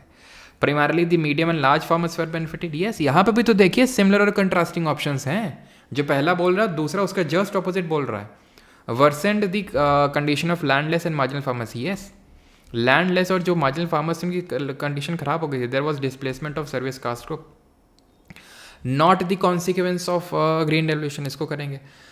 Rising price and a shift in the mode of payment of agriculture workers from payment in cash to payment in kind. Wages of agriculture worker increased. Employment of agricultural workers increased. The rich grew richer and many of the poor stagnated or grew poorer. सही है ये, क्यों? क्योंकि जो अमीर किसान है वो अमीर और होता गया और जो गरीब है वो और गरीब होता गया। Employment of agriculture worker increase, जिसकी वजह से उनके वेजेस इंक्रीज किए। Rising prices and shift in the mode of payment of agriculture workers from payment in cash to payment in kind. नहीं, पेमेंट इन काइंड से पेमेंट इन कैश की तरफ हुआ। ठीक है, चलिए अभी हम बढ़ते हैं अपने अगले टॉपिक की ओर। और हम कहाँ पे थे? यहाँ पे थे। ठीक है, identify A mobile source of food. Mobile source का मतलब है चलता फिरता खाने का स्रोत। क्या है? हिरन है कि नहीं? हिरन। अब डेड गोट चलती फिरती थोड़ी ना, वो मर गई है वो तो डेड गोट। ठीक है, आप आराम से इसको एलिमिनेट कर सकते हैं। श्रब क्या होती है? अच्छा, श्रब और हर्ब्स में अंतर मैं बार बार बताता हूँ बिकॉज पूछा जा सकता है। श्रब मतलब झाड़, बहुत इनकी जो स्टेम होती है बड़ी कठोर होती है, और हर्ब्स की बड़ी मुलायम होती है। ये लास्ट में याद दिलाना करवाएंगे इसको। ठीक है, अभी नहीं। यूट्रोफिकेशन करते हैं। यूट्रोफिकेशन को किस प्रकार से परिभाषित किया जा सकता है? What is eutrophication? देखो समझाते हैं। गांव में तुम्हारे एक तालाब होगा, पक्का होगा, तुमने देखा होगा, या फिर नदी होगी छोटी सी, कोई बहुत बड़ी सी नदी नहीं, नदी होगी या फिर तालाब होगा। तो उस तालाब में ऐसे काई सी जम जाती होगी, ऊपर हरा हरा हरा, देखा होगा। अब उस तालाब में ऐसी काई क्यों जम जाती है? पानी स्टैगनेंट है, इस वजह से, क्योंकि रुका हुआ है। एक कारण तो है बिल्कुल। दूसरा कारण ये है कि आपने देखा होगा जो भी गाँव की नाली वाली आती हैं सब यहीं पे आके ख़त्म होती हैं। इन पेड़ों के बीच छिपी रहती है वो नाली छोटी छोटी आएगी, पतली यहीं पे ख़त्म हो जाएगी, पतली होती आएगी, ख़त्म हो जाएगी। अब घरों से पूरा पानी आ रहा है, घरों में कुछ खाना बना है सब कुछ, ठीक है, या फिर यहाँ पे खेतों से भी पानी आ रहा है, साइड में जो खेत हैं उनसे पानी इसको मिल रहा है। अगर छोटी सी नदी है तो उसमें फर्टिलाइज़र उन खेतों में यूज़ हो रहा है, तो वो फर्टिलाइज़र यहाँ पे आ रहा है, जिसकी वजह से यहाँ हो जाता है, सफ़ेदा में दिखेगा, यहाँ पे हो जाता है एल्गल ब्लूम। ब्लूम मतलब किसी चीज़ के नंबर में बहुत एकदम रैपिड इंक्रीज, और किसके? ये एल्गे जो है उनके बहुत इंक्रीज हो जाएगा। अब ये जब एल्गल जो ब्लूम हुआ है, क्यों हुआ है? क्योंकि जो कुछ मिनरल्स थे वो ऐड हो गए वाटर में, जिसकी वजह से ये एल्गल ब्लूम हो गया। अब ये जब एल्गे ख़त्म होगा, डेड होगा, ये मतलब ये मरेगा, तो क्या होगा? बैक्टीरिया और फंगस आ जाएंगे अपने एक्शन पे कि भाई चलो खाना, क्योंकि वो तो फीड करते हैं सर डेड और डिकेइंग मैटर में, अभी पढ़ के हैं डीएफसी में। तो जब वो फीड करेंगे बैक्टीरिया, जो बैक्टीरिया और जो फंगस इसमें फीड करेगा, देखिए जो मैंने अभी आपको बताया ना, उससे आपका सवाल हो जाएगा यूट्रोफिकेशन वाला, लेकिन उसके एक कदम और आगे बढ़ते हैं कि एक कदम अगर और आगे बढ़ेगा एसएससी तो क्या पूछेगा। तो जब ये कि मतलब ये अच्छी चीज़ है बुरी चीज़ है हमारे एनवायरनमेंट के लिए, ये जो यूट्रोफिकेशन है, गेस करिए कमेंट में, अच्छी चीज़ है बुरी चीज़ है। तो ये बैक्टीरिया और फंगस एक्शन में आ जाएंगे। जब एक्शन में आएंगे तो ये ऑक्सीजन के थ्रू सर्वाइव करते हैं, इनको भी ऑक्सीजन की नीड रहती है बैक्टीरिया और फंगस की।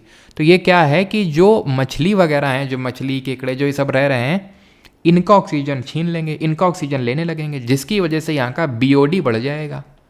बीओडी मतलब है बायोलॉजिकल ऑक्सीजन डिमांड, यानी कि ऑक्सीजन की डिमांड बढ़ जाएगी। कौन डिमांड करने लगेगा? मछली। क्यों? क्योंकि कम हो गई ना। क्यों कम हो गई? क्योंकि बैक्टीरिया फंगस बहुत ज़्यादा उनकी ग्रोथ हो गई ना। क्यों ग्रोथ हो गई उनकी? क्योंकि एल्गे बहुत ज़्यादा ग्रो हो गया था ना। तो इनको ऑक्सीजन जब नहीं मिलेगा, किनको? मछलियों को, तो ये भी मरने लगेंगी। और जब वो मरेंगी तो उनको भी डिकम्पोज करने के लिए और बैक्टीरिया और फंगस, यानी कि और हमारे ये क्या बोलते हैं इनको सैप्रोफाइट आएंगे। तो यानी कि ये विशियस साइकिल बन जाएगी। समझ रहे हैं आप? तो और मरेंगी मछलियाँ, तो और बैक्टीरिया फंगस, तो और बायोलॉजिकल ऑक्सीजन डिमांड बढ़ती जाएगी, बीओडी। क्यों? क्योंकि डिजॉल्व्ड ऑक्सीजन कम होने लगा है वाटर में। ठीक है, तभी आपने देखा होगा अगर इस तालाब में, गांव में जैसे कोई तालाब वगैरह होता है, कोई मछलियाँ पालता है, तो इसको हटा देता है ऊपर से। ठीक है, so that biological oxygen demand बढ़ जाए, मतलब कम हो जाए। डिमांड कम होनी चाहिए, बायोलॉजिकल ऑक्सीजन डिमांड। ठीक है, पानी की डिजॉल्व ऑक्सीजन ज़्यादा होना चाहिए। अब क्वेश्चन करिए। ठीक है, the gradual increase in the concentration of P N and other nutrients in desert area, नहीं लेक वगैरह में। आई थिंक सेकंड और फोर्थ ऑप्शन सेम ही है।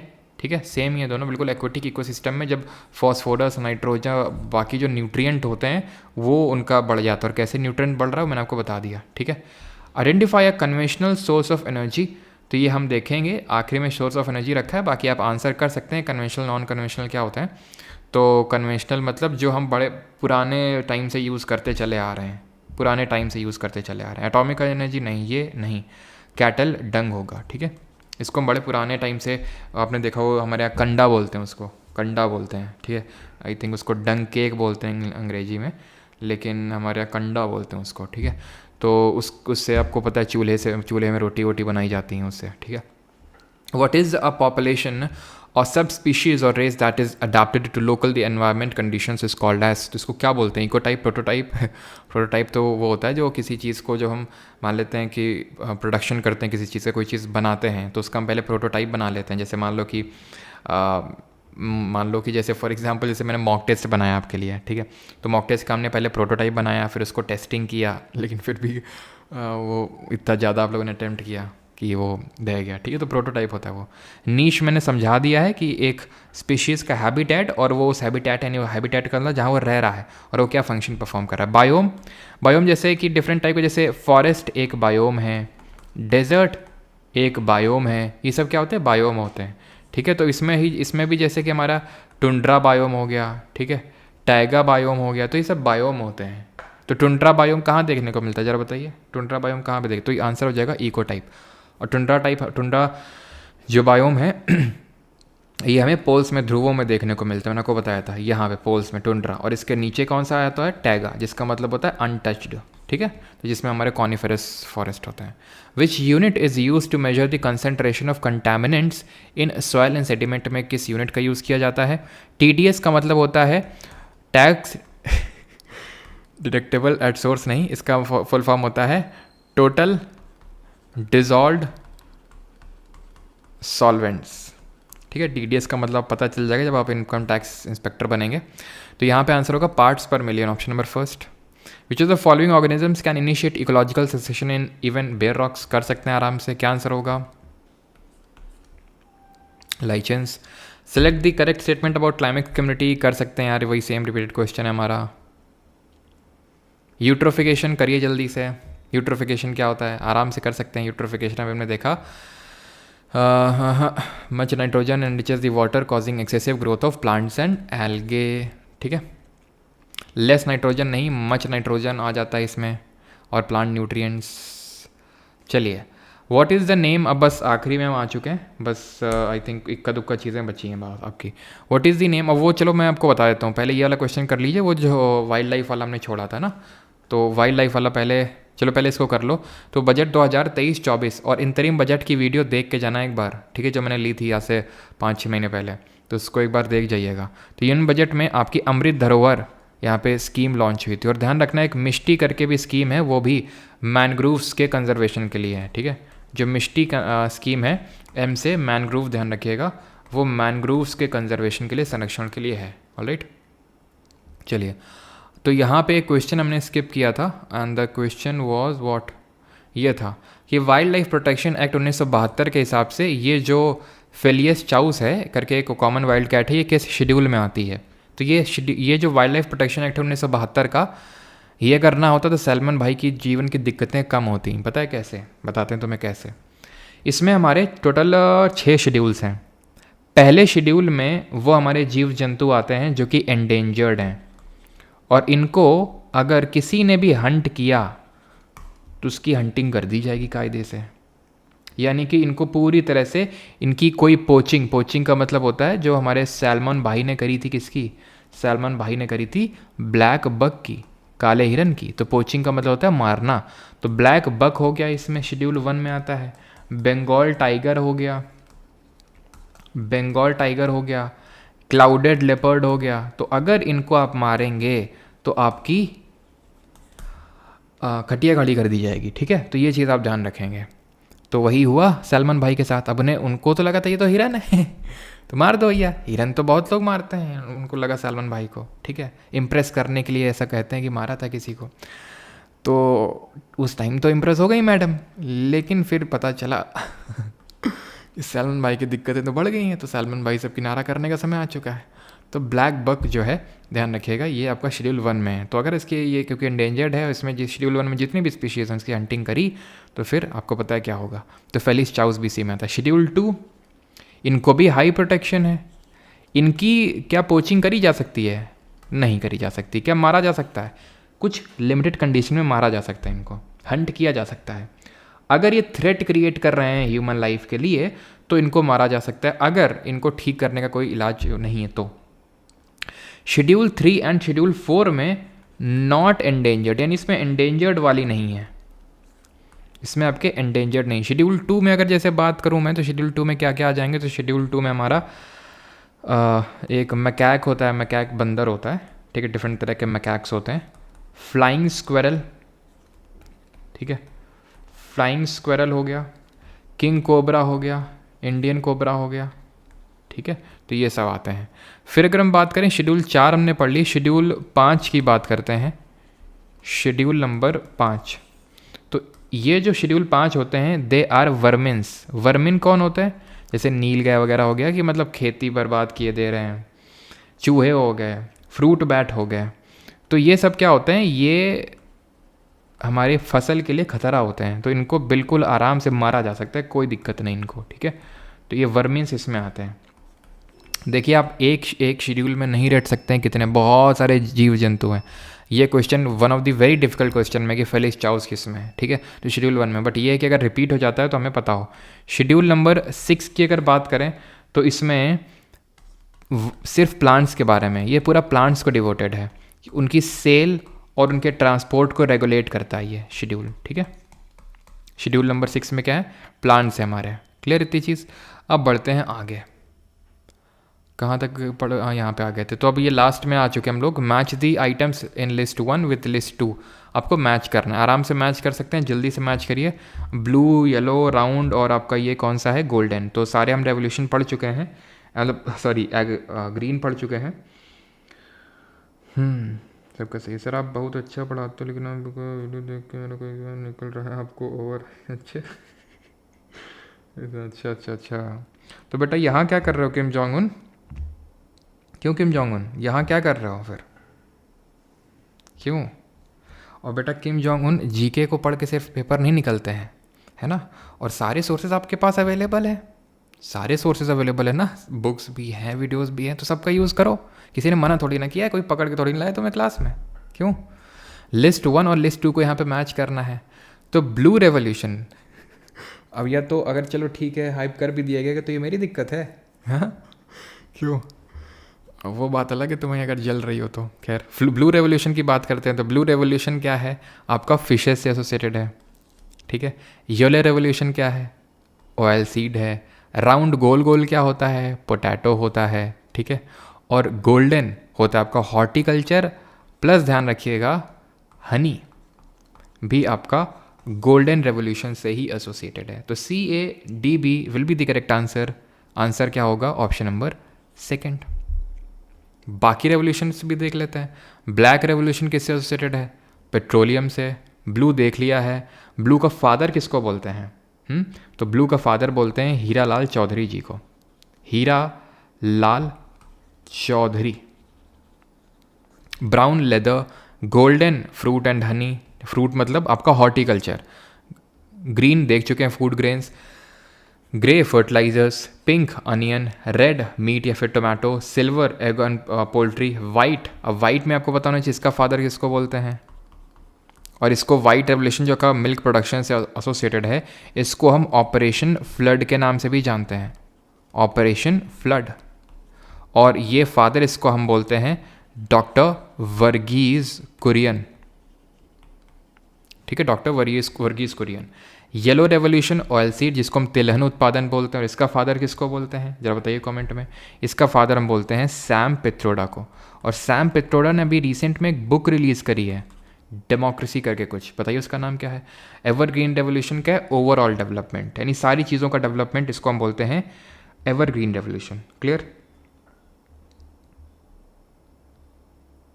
ठीक। आगे बढ़ें। वाइल्ड लाइफ प्रोटेक्शन एक्ट जो अभी हमने पढ़ा 1972 का, उसमें सन 2022 में अमेंडमेंट किया गया था। क्या अमेंडमेंट किया गया था, तो इसमें अमेंडमेंट इसमें पूछा गया कि एसेंट कब मिली प्रेसिडेंट को। तो एसेंट यानी सहमति मिली थी 10 दिसंबर 2022 को। हाँ लेक्चर होता है ख़त्म, लेक्चर अभी नहीं होता है ख़त्म, अभी 1-2 क्वेश्चन और हैं, ठीक है। Yes, the main road dance autobiography, इसका पूरा नाम है the man who made the elephant dance, ये उनकी बायोग्राफी का नाम है, ठीक है। आइडियाज़ ऑफ डेमोक्रेसी बिल्कुल सही है, idea of democracy Sam Pitroda की रिसेंट बुक है, और ये the man who made the elephant dance Verghese Kurien की बायोग्राफी का नाम है, ठीक है। Vienna convention. अब यहाँ पे आते हैं अपने सेकंड लास्ट टॉपिक, लास्ट है नेशनल पार्क और बायोस्फीयर रिजर्व, और ये है सेकंड लास्ट जहाँ पे हमें पढ़ना है डिफरेंट तरह के जो कन्वेंशन या प्रोटोकॉल हुए थे। तो जो वियना वाला है वो एसोसिएटेड है, ये हुआ था कब, ये हुआ था 1985 में, 1985 में, and it is for the protection of ozone layer. Austria में हुआ था, ऑस्ट्रिया कैपिटल वियना में। कुछ इंपॉर्टेंट प्रोटोकॉल्स आप समझिए यहाँ पे। मिनीमाटा कन्वेंशन, ठीक है, किससे एसोसिएटेड है, मिनीमाटा हो गया आपका। स्टॉकहोम कन्वेंशन हो गया, स्टॉकहोम कन्वेंशन हो गया, और मॉन्ट्रियल प्रोटोकॉल हो गया, और आपका बेज़ल कन्वेंशन हो गया। देखिए बेज़ल नॉर्म अलग है जो कि बैंकिंग में पढ़ते हैं हम लोग, बैंकिंग से एसोसिएटेड हैं, क्योंकि बेज़ल एक जगह पड़ती है स्विट्ज़रलैंड में, यहीं पे इंटरनेशनल बैंकिंग एसोसिएशन का हेडक्वार्टर है, जो हम इकोनॉमिक्स से हम लोगों ने पढ़ा था। बेज़ल हो गया। इसके बाद हमारी इंपॉर्टेंट हुई थी एक अर्थ समिट, ठीक है। देन आपका एक क्योटो प्रोटोकॉल हुआ था, ठीक है, क्योटो प्रोटोकॉल। देन आपका एक और कौन सा, कार्टेजिना, याद रखिएगा कार्टेजिना, कार्टेजिना प्रोटोकॉल।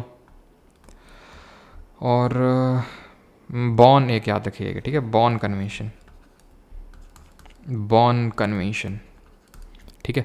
तो मिनीमाटा जो है ये जापान की एक सिटी है, और ये मरकरी जो पॉइजनिंग है उसको रोकने के लिए हुई। मिनीमाटा जो जगह है आपकी जापान में, तो मिनीमाटा डिजीज़ का नाम भी है जो कि मरकरी पॉइजनिंग की वजह से होती है, तो इस वजह से यहाँ पे मिनीमाटा कन्वेंशन यहीं पे हुआ। स्टॉकहोम कन्वेंशन 2 हुए थे, एक तो 1972 में हुआ था 1972 में, लेकिन आपको जो याद रखना है वो है सन 2000 वाला, 2000 वाला, जो कि एसोसिएटेड है POP, मैं पूरा लिख रहा हूँ यहाँ पे, आप POP इन शॉर्ट याद रखेंगे, परसिस्टेंट ऑर्गेनिक। ये मैं कीवर्ड्स लिख रहा हूँ, पूरा यहाँ पे डिस्क्राइब नहीं कर रहा हूँ, जितना नीडेड अगर आएगा तो आप कर लेंगे। यानी कि अगर वो स्टॉकहोम कन्वेंशन के बारे में पूछेगा तो ऐसा हो ही नहीं सकता कि परसिस्टेंट ऑर्गेनिक पॉल्यूटेंट ना लिखे, इसमें मरकरी ना लिखे।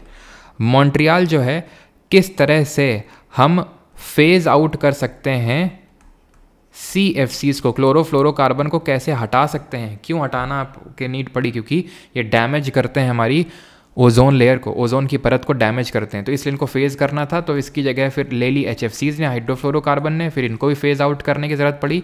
तो इसलिए इसमें किया गया था किगाली अमेंडमेंट, जो कि रवांडा की कैपिटल है, यहाँ पे अमेंडमेंट हुआ था HFCs को फेज़ आउट करने के लिए। बेजल कन्वेंशन जो 1984 में होता है, वैसे ईयर तो नहीं पूछता है आपसे, लेकिन फिर भी यहाँ पे मैं लिख रहा हूँ, तो ईयर पे फोकस मत करिएगा। तो ये जो बेजल है ये हजार्डस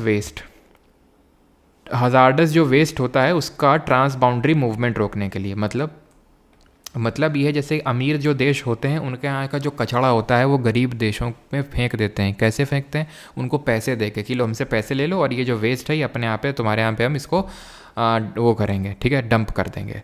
तो यहाँ पे ये इस चीज़ को रोकने के लिए, क्योंकि गरीब देश पैसे के लालच में आके ले लेते हैं, लेकिन वहाँ के लोगों को सफ़र करना पड़ता है उस चीज़ को।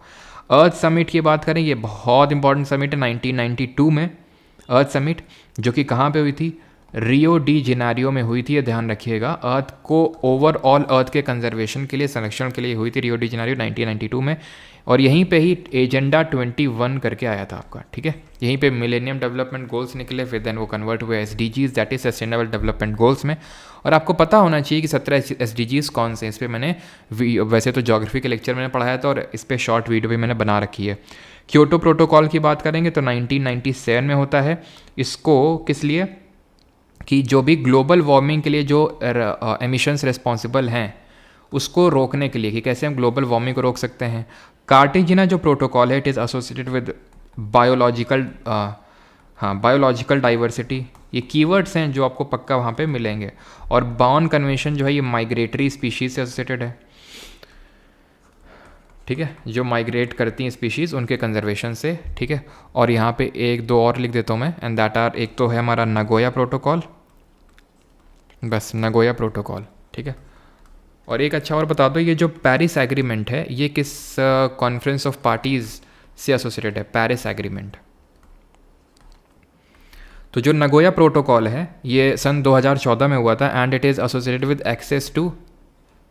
Access to genetic resources, fair and equitable जो LMOs होते हैं, लिविंग मॉडिफाइड ऑर्गेनिजम्स, उनका इक्वल मतलब एक्सेस होना चाहिए लोगों के पास। तो एक्सेस टू जेनेटिक रिसोर्सेज हर कंट्री के पास। और पेरिस एग्रीमेंट जो आपका COP, conference of parties on UNFCCC होता है, ठीक है, जो क्लाइमेट को लेके, तो वो जो 21 नंबर का जो कॉप था उसमें निकल के आया था पेरिस एग्रीमेंट, जिसमें कि टारगेट्स रखे गए थे कंट्रीज़ को कि भाई किस तरह से आप अपने क्या टारगेट रखेंगे और उसको कब तक अचीव करेंगे। क्लियर। और हम बात करें अगर जो रिसेंट में कॉप हो रही है वो कौन सी कॉप है, कॉन्फ्रेंस ऑफ पार्टीज़, वो कॉप नंबर 29 है, जो कि कहाँ पे हो रही है, अज़रबैजान के कैपिटल बाकू में।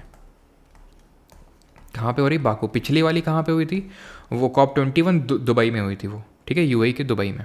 Now which of the following not among the commercial sources of energy, तो ये भी हम लोगों ने देखा, वहाँ पे कन्वेंशनल देखा था। ये कमर्शियल और नॉन कमर्शियल क्या होती है,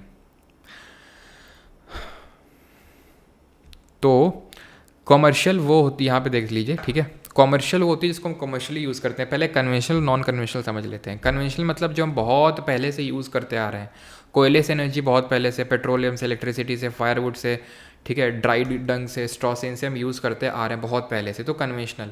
अब क्या है, आजकल अगर आप देखो तो PM आपकी सूर्योदय स्कीम चल रखी है, क्यों, सोलर एनर्जी को प्रमोट करने के लिए। आजकल ये जो रेन्यूएबल सोर्सेज ऑफ एनर्जी हैं उनको प्रमोट किया जा रहा है, जैसे कि सोलर, विंड, टाइडल, ये सब जो नया फॉर्म है, तो इसको नॉन कन्वेंशनल बोलते हैं। कमर्शियल मतलब जिनका बहुत ही कमर्शियल यूज़ होता है, यानी बड़े लार्ज उसमें प्रोडक्शन होता है, बड़े लार्ज यूनिट में, ठीक है, तो वो हो जाता है हमारा कमर्शियल। तो ये हो जाएगा, ये हो जाएगा, ये हो जाएगा। बट फ्यूल यानी कि जो लकड़ी से ईंधन बनाया था वो कमर्शियली यूज़ नहीं किया जाता, वो घर के लेवल पे यूज़ किया जाता है। अच्छा, रिन्यूएबल और non renewable sources of energy क्या होते हैं, तो जिनका अगर हम यूज़ करें, जैसे हवा से हमने एनर्जी बनाई, तो ऐसा नहीं कि हमने हवा को इस्तेमाल कर लिया और ये हवा अब एनवायरनमेंट से कम हो गई ना। सन की एनर्जी को हमने यूज़ कर लिया, ट्रैप कर लिया, उसे एनर्जी बना ली, तो कल अब सन की एनर्जी कम आएगी या फिर किसी को कम मिलेगी, नहीं। इसकी मैंने आपको नाश्ता PDF में एक फैक्ट यहाँ पे मैंने दिया था, अगर आप ढंग से पढ़ते होंगे तो, कि सन लाइट की जो अपॉर्चुनिटी कॉस्ट होती है वो कितनी होती है, कितनी होती है अपॉर्चुनिटी कॉस्ट इसकी? ज़ीरो होती है।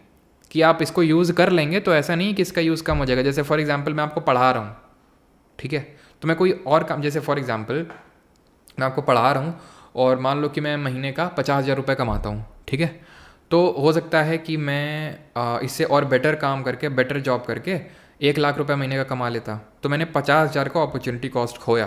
तो ये मतलब एक तरह की अपॉर्चुनिटी कॉस्ट, आप समझ पा रहे हो क्या होता है, ठीक है। जैसे आपकी मम्मी घर में काम करती हैं, ठीक है, वो घर में काम करती हैं, वो बताइए जीडीपी में ऐड होता है कि नहीं होता है, पहले तो ये बताइए। तो वो क्या है कि मतलब जो भी घर की हमारी डेली एक्टिविटीज़ कर रही हैं तो उनको उसके लिए पैसे मिल रहे हैं, नहीं मिल रहे हैं, जीडीपी में ऐड भी नहीं होता है, उसको हम करते हैं। तो चाहें तो वो कुछ काम करके, हो सकता है उनको पढ़ी लिखी हो, डिग्री हो, कुछ भी काम कर सकते हैं, वो पैसे कमा सकती हैं। तो उन्होंने नहीं कमाया वो चीज़, क्यों? क्योंकि आपके उसके लिए, ठीक है, तो वो अपॉर्चुनिटी कॉस्ट है। क्लियर है? तो हाइड्रो पावर हो गया, जियोथर्मल, बायोमास, सोलर, ये सब रिन्यूएबल होते हैं। नॉन रिन्यूएबल में अगर बात करते हैं तो ऑयल, अगर हम ऑयल को यूज़ कर लेंगे तो वो लिमिटेड है, कोल लिमिटेड है, न्यूक्लियर, नेचुरल गैस, ये सब लिमिटेड है। बायोमास की जब हम बात करते हैं तो बायोमास में ध्यान रखिएगा कि बायोमास में क्या प्रमुख घटक होते हैं, यानी कि इसके मेन कॉन्स्टिट्यूएंट क्या होते हैं। तो जो हमने अभी क्या बोलते हैं, बायोमास पढ़ा था, तो इसी से बायो गैस बनती है, ठीक है, बायो गैस बनती है। क्लियर? तो बायोगैस की अगर हम बात करें, कंपोनेंट में सबसे हमारा होता है मेथेन, सबसे पहले तो लिख क्यों नहीं रहा है उसमें, ठीक है। तो बायोगैस में सबसे पहले अगर हम बात करें तो इसमें मेथेन होती है, ठीक है। मेथेन के बाद होती है इसमें कार्बन डाइऑक्साइड, ये ध्यान रखिएगा, ठीक है। मेथेन होती है रफली आई थिंक 60%, इसमें लिख लो 60%। इसको मार्श गैस के नाम से भी जानते हैं मेथेन को, और CO2 हो गया आपकी रफली 30%, ऐसा कुछ, ठीक है। तो ये चीज़ ध्यान रखिएगा। समझ गए आप? आगे बढ़ें। Dash is the proper management of a natural resource to prevent its exploitation, destruction और डिग्रेडेशन। क्या बोलते हैं? प्रोटेक्शन, प्रिजर्वेशन, कंजर्वेशन और डिग्रेडेशन। तो इसको बोलते हैं कंजर्वेशन या फिर संरक्षण। अच्छा, एक फैक्ट मेरे दिमाग में भी याद आया एकदम से, मैं इसको लिख देता हूँ, पता नहीं मैंने हो सकता है बताया भी हो। ये जो मैंने यहाँ पे फाइटोप्लैंक्टन और जो जू प्लैंक्टन आपको समझाया था, तो जू प्लैंक्टन में इस चीज़ को नोट करिएगा कि मतलब CGL 2022 में सवाल पूछा गया था, तो ये अभी एकदम से याद आया। दैट इज़ ये हमारे फ्री स्विमिंग और बॉटम ड्वेलिंग, फ्री स्विमिंग और बॉटम ड्वेलिंग फॉर्म्स होते हैं ये, ठीक है। ये चीज़ को याद रखिएगा। अब बढ़ते हैं इस पूरे लेक्चर के आखिरी टॉपिक पे, and that is national park, biosphere reserve और वाइल्ड लाइफ सेंचुरी। सबसे पहले बायोस्फीयर रिजर्व, लेकिन सबसे पहले हम इनके बारे में अंतर समझ लेते हैं कि इनके बीच में अंतर क्या होता है, ठीक है। हाँ जी,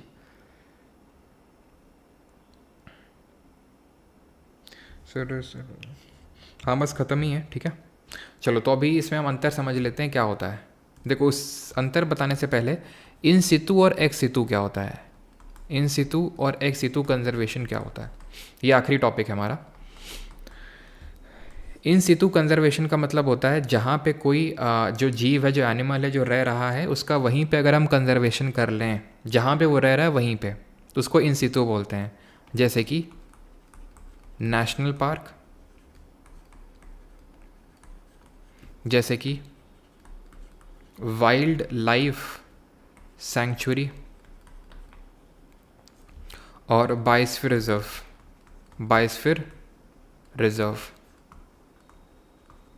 एक्स सितु में आ जाएगा हमारा जैसे कि जूलॉजिकल पार्क, जैसे कि चिड़ियाघर होता है, तो चिड़ियाघर में लाए जाते हैं ना कहीं से उठा के सब, ठीक है, तो जूलॉजिकल पार्क हो गया हमारा। या फिर और क्या हो जाएगा हमारा इसमें, इसके अलावा जूलॉजिकल पार्क के अलावा आपके ये क्या बोलते हैं उसको, नाम याद नहीं आ रहा, चलो अभी तो इतना याद रखो, ठीक है। इन सितु और एक्स सितु में इतने में हो जाएगा आराम से, कोई दिक्कत नहीं। अब ये अंतर क्या होता है national park, biosphere reserve, wild life sanctuary में?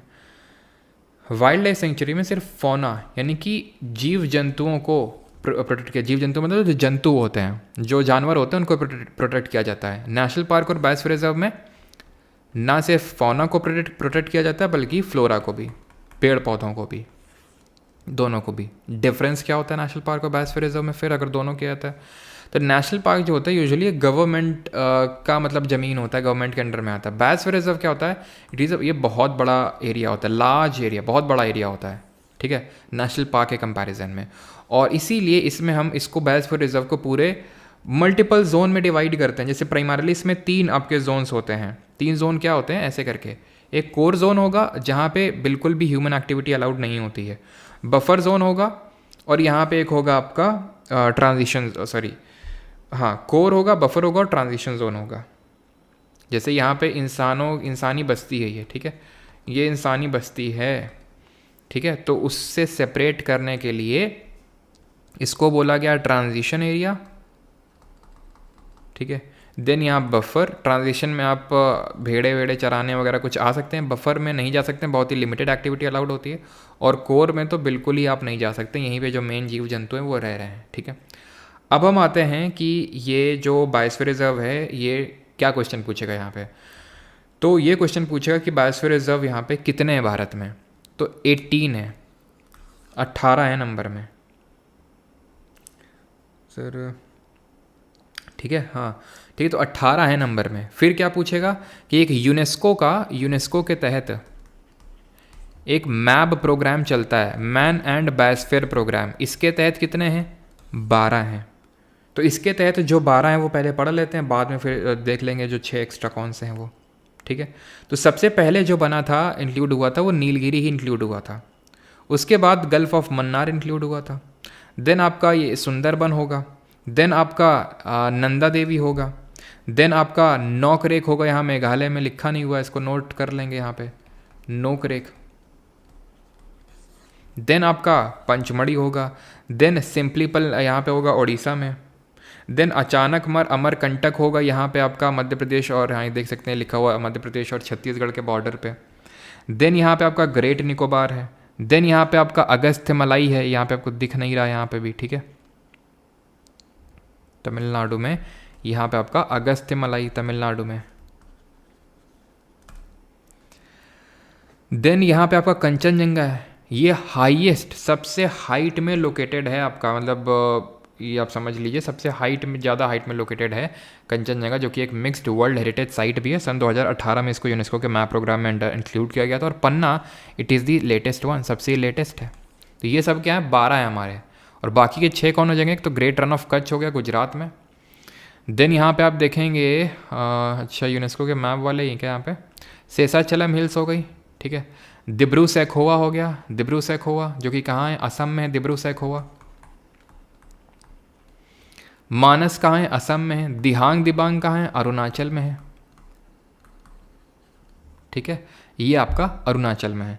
तो ये हो जाएंगे हमारे कौन से, जो यूनेस्को के मैप प्रोग्राम के अंडर में इंक्लूडेड हैं, ठीक, क्लियर यहाँ तक सभी को। और एक तो और है, कोई छूट रहा है, हाँ ये कोल्ड डेजर्ट है यहाँ पे, ठीक है, एक ध्यान रखिएगा, कोल्ड डेजर्ट पड़ता है हिमाचल प्रदेश में, ठीक है। तो ये हो जाएंगे हमारे एक्स्ट्रा 6,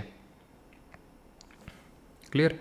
आगे बढ़ते हैं अभी, और अब देखते हैं नेशनल पार्क्स जो इंपॉर्टेंट वाले हैं, जो आपको याद होने चाहिए, जो बहुत इंपॉर्टेंट है। चल क्यों नहीं रहा,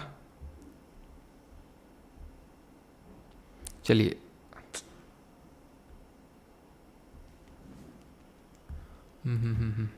चलो, तो यहाँ पे अब आ जाते हैं। हाँ ये भी बिल्कुल 6 आप वो याद कर लो जो बाकी के हैं, जो ठीक है।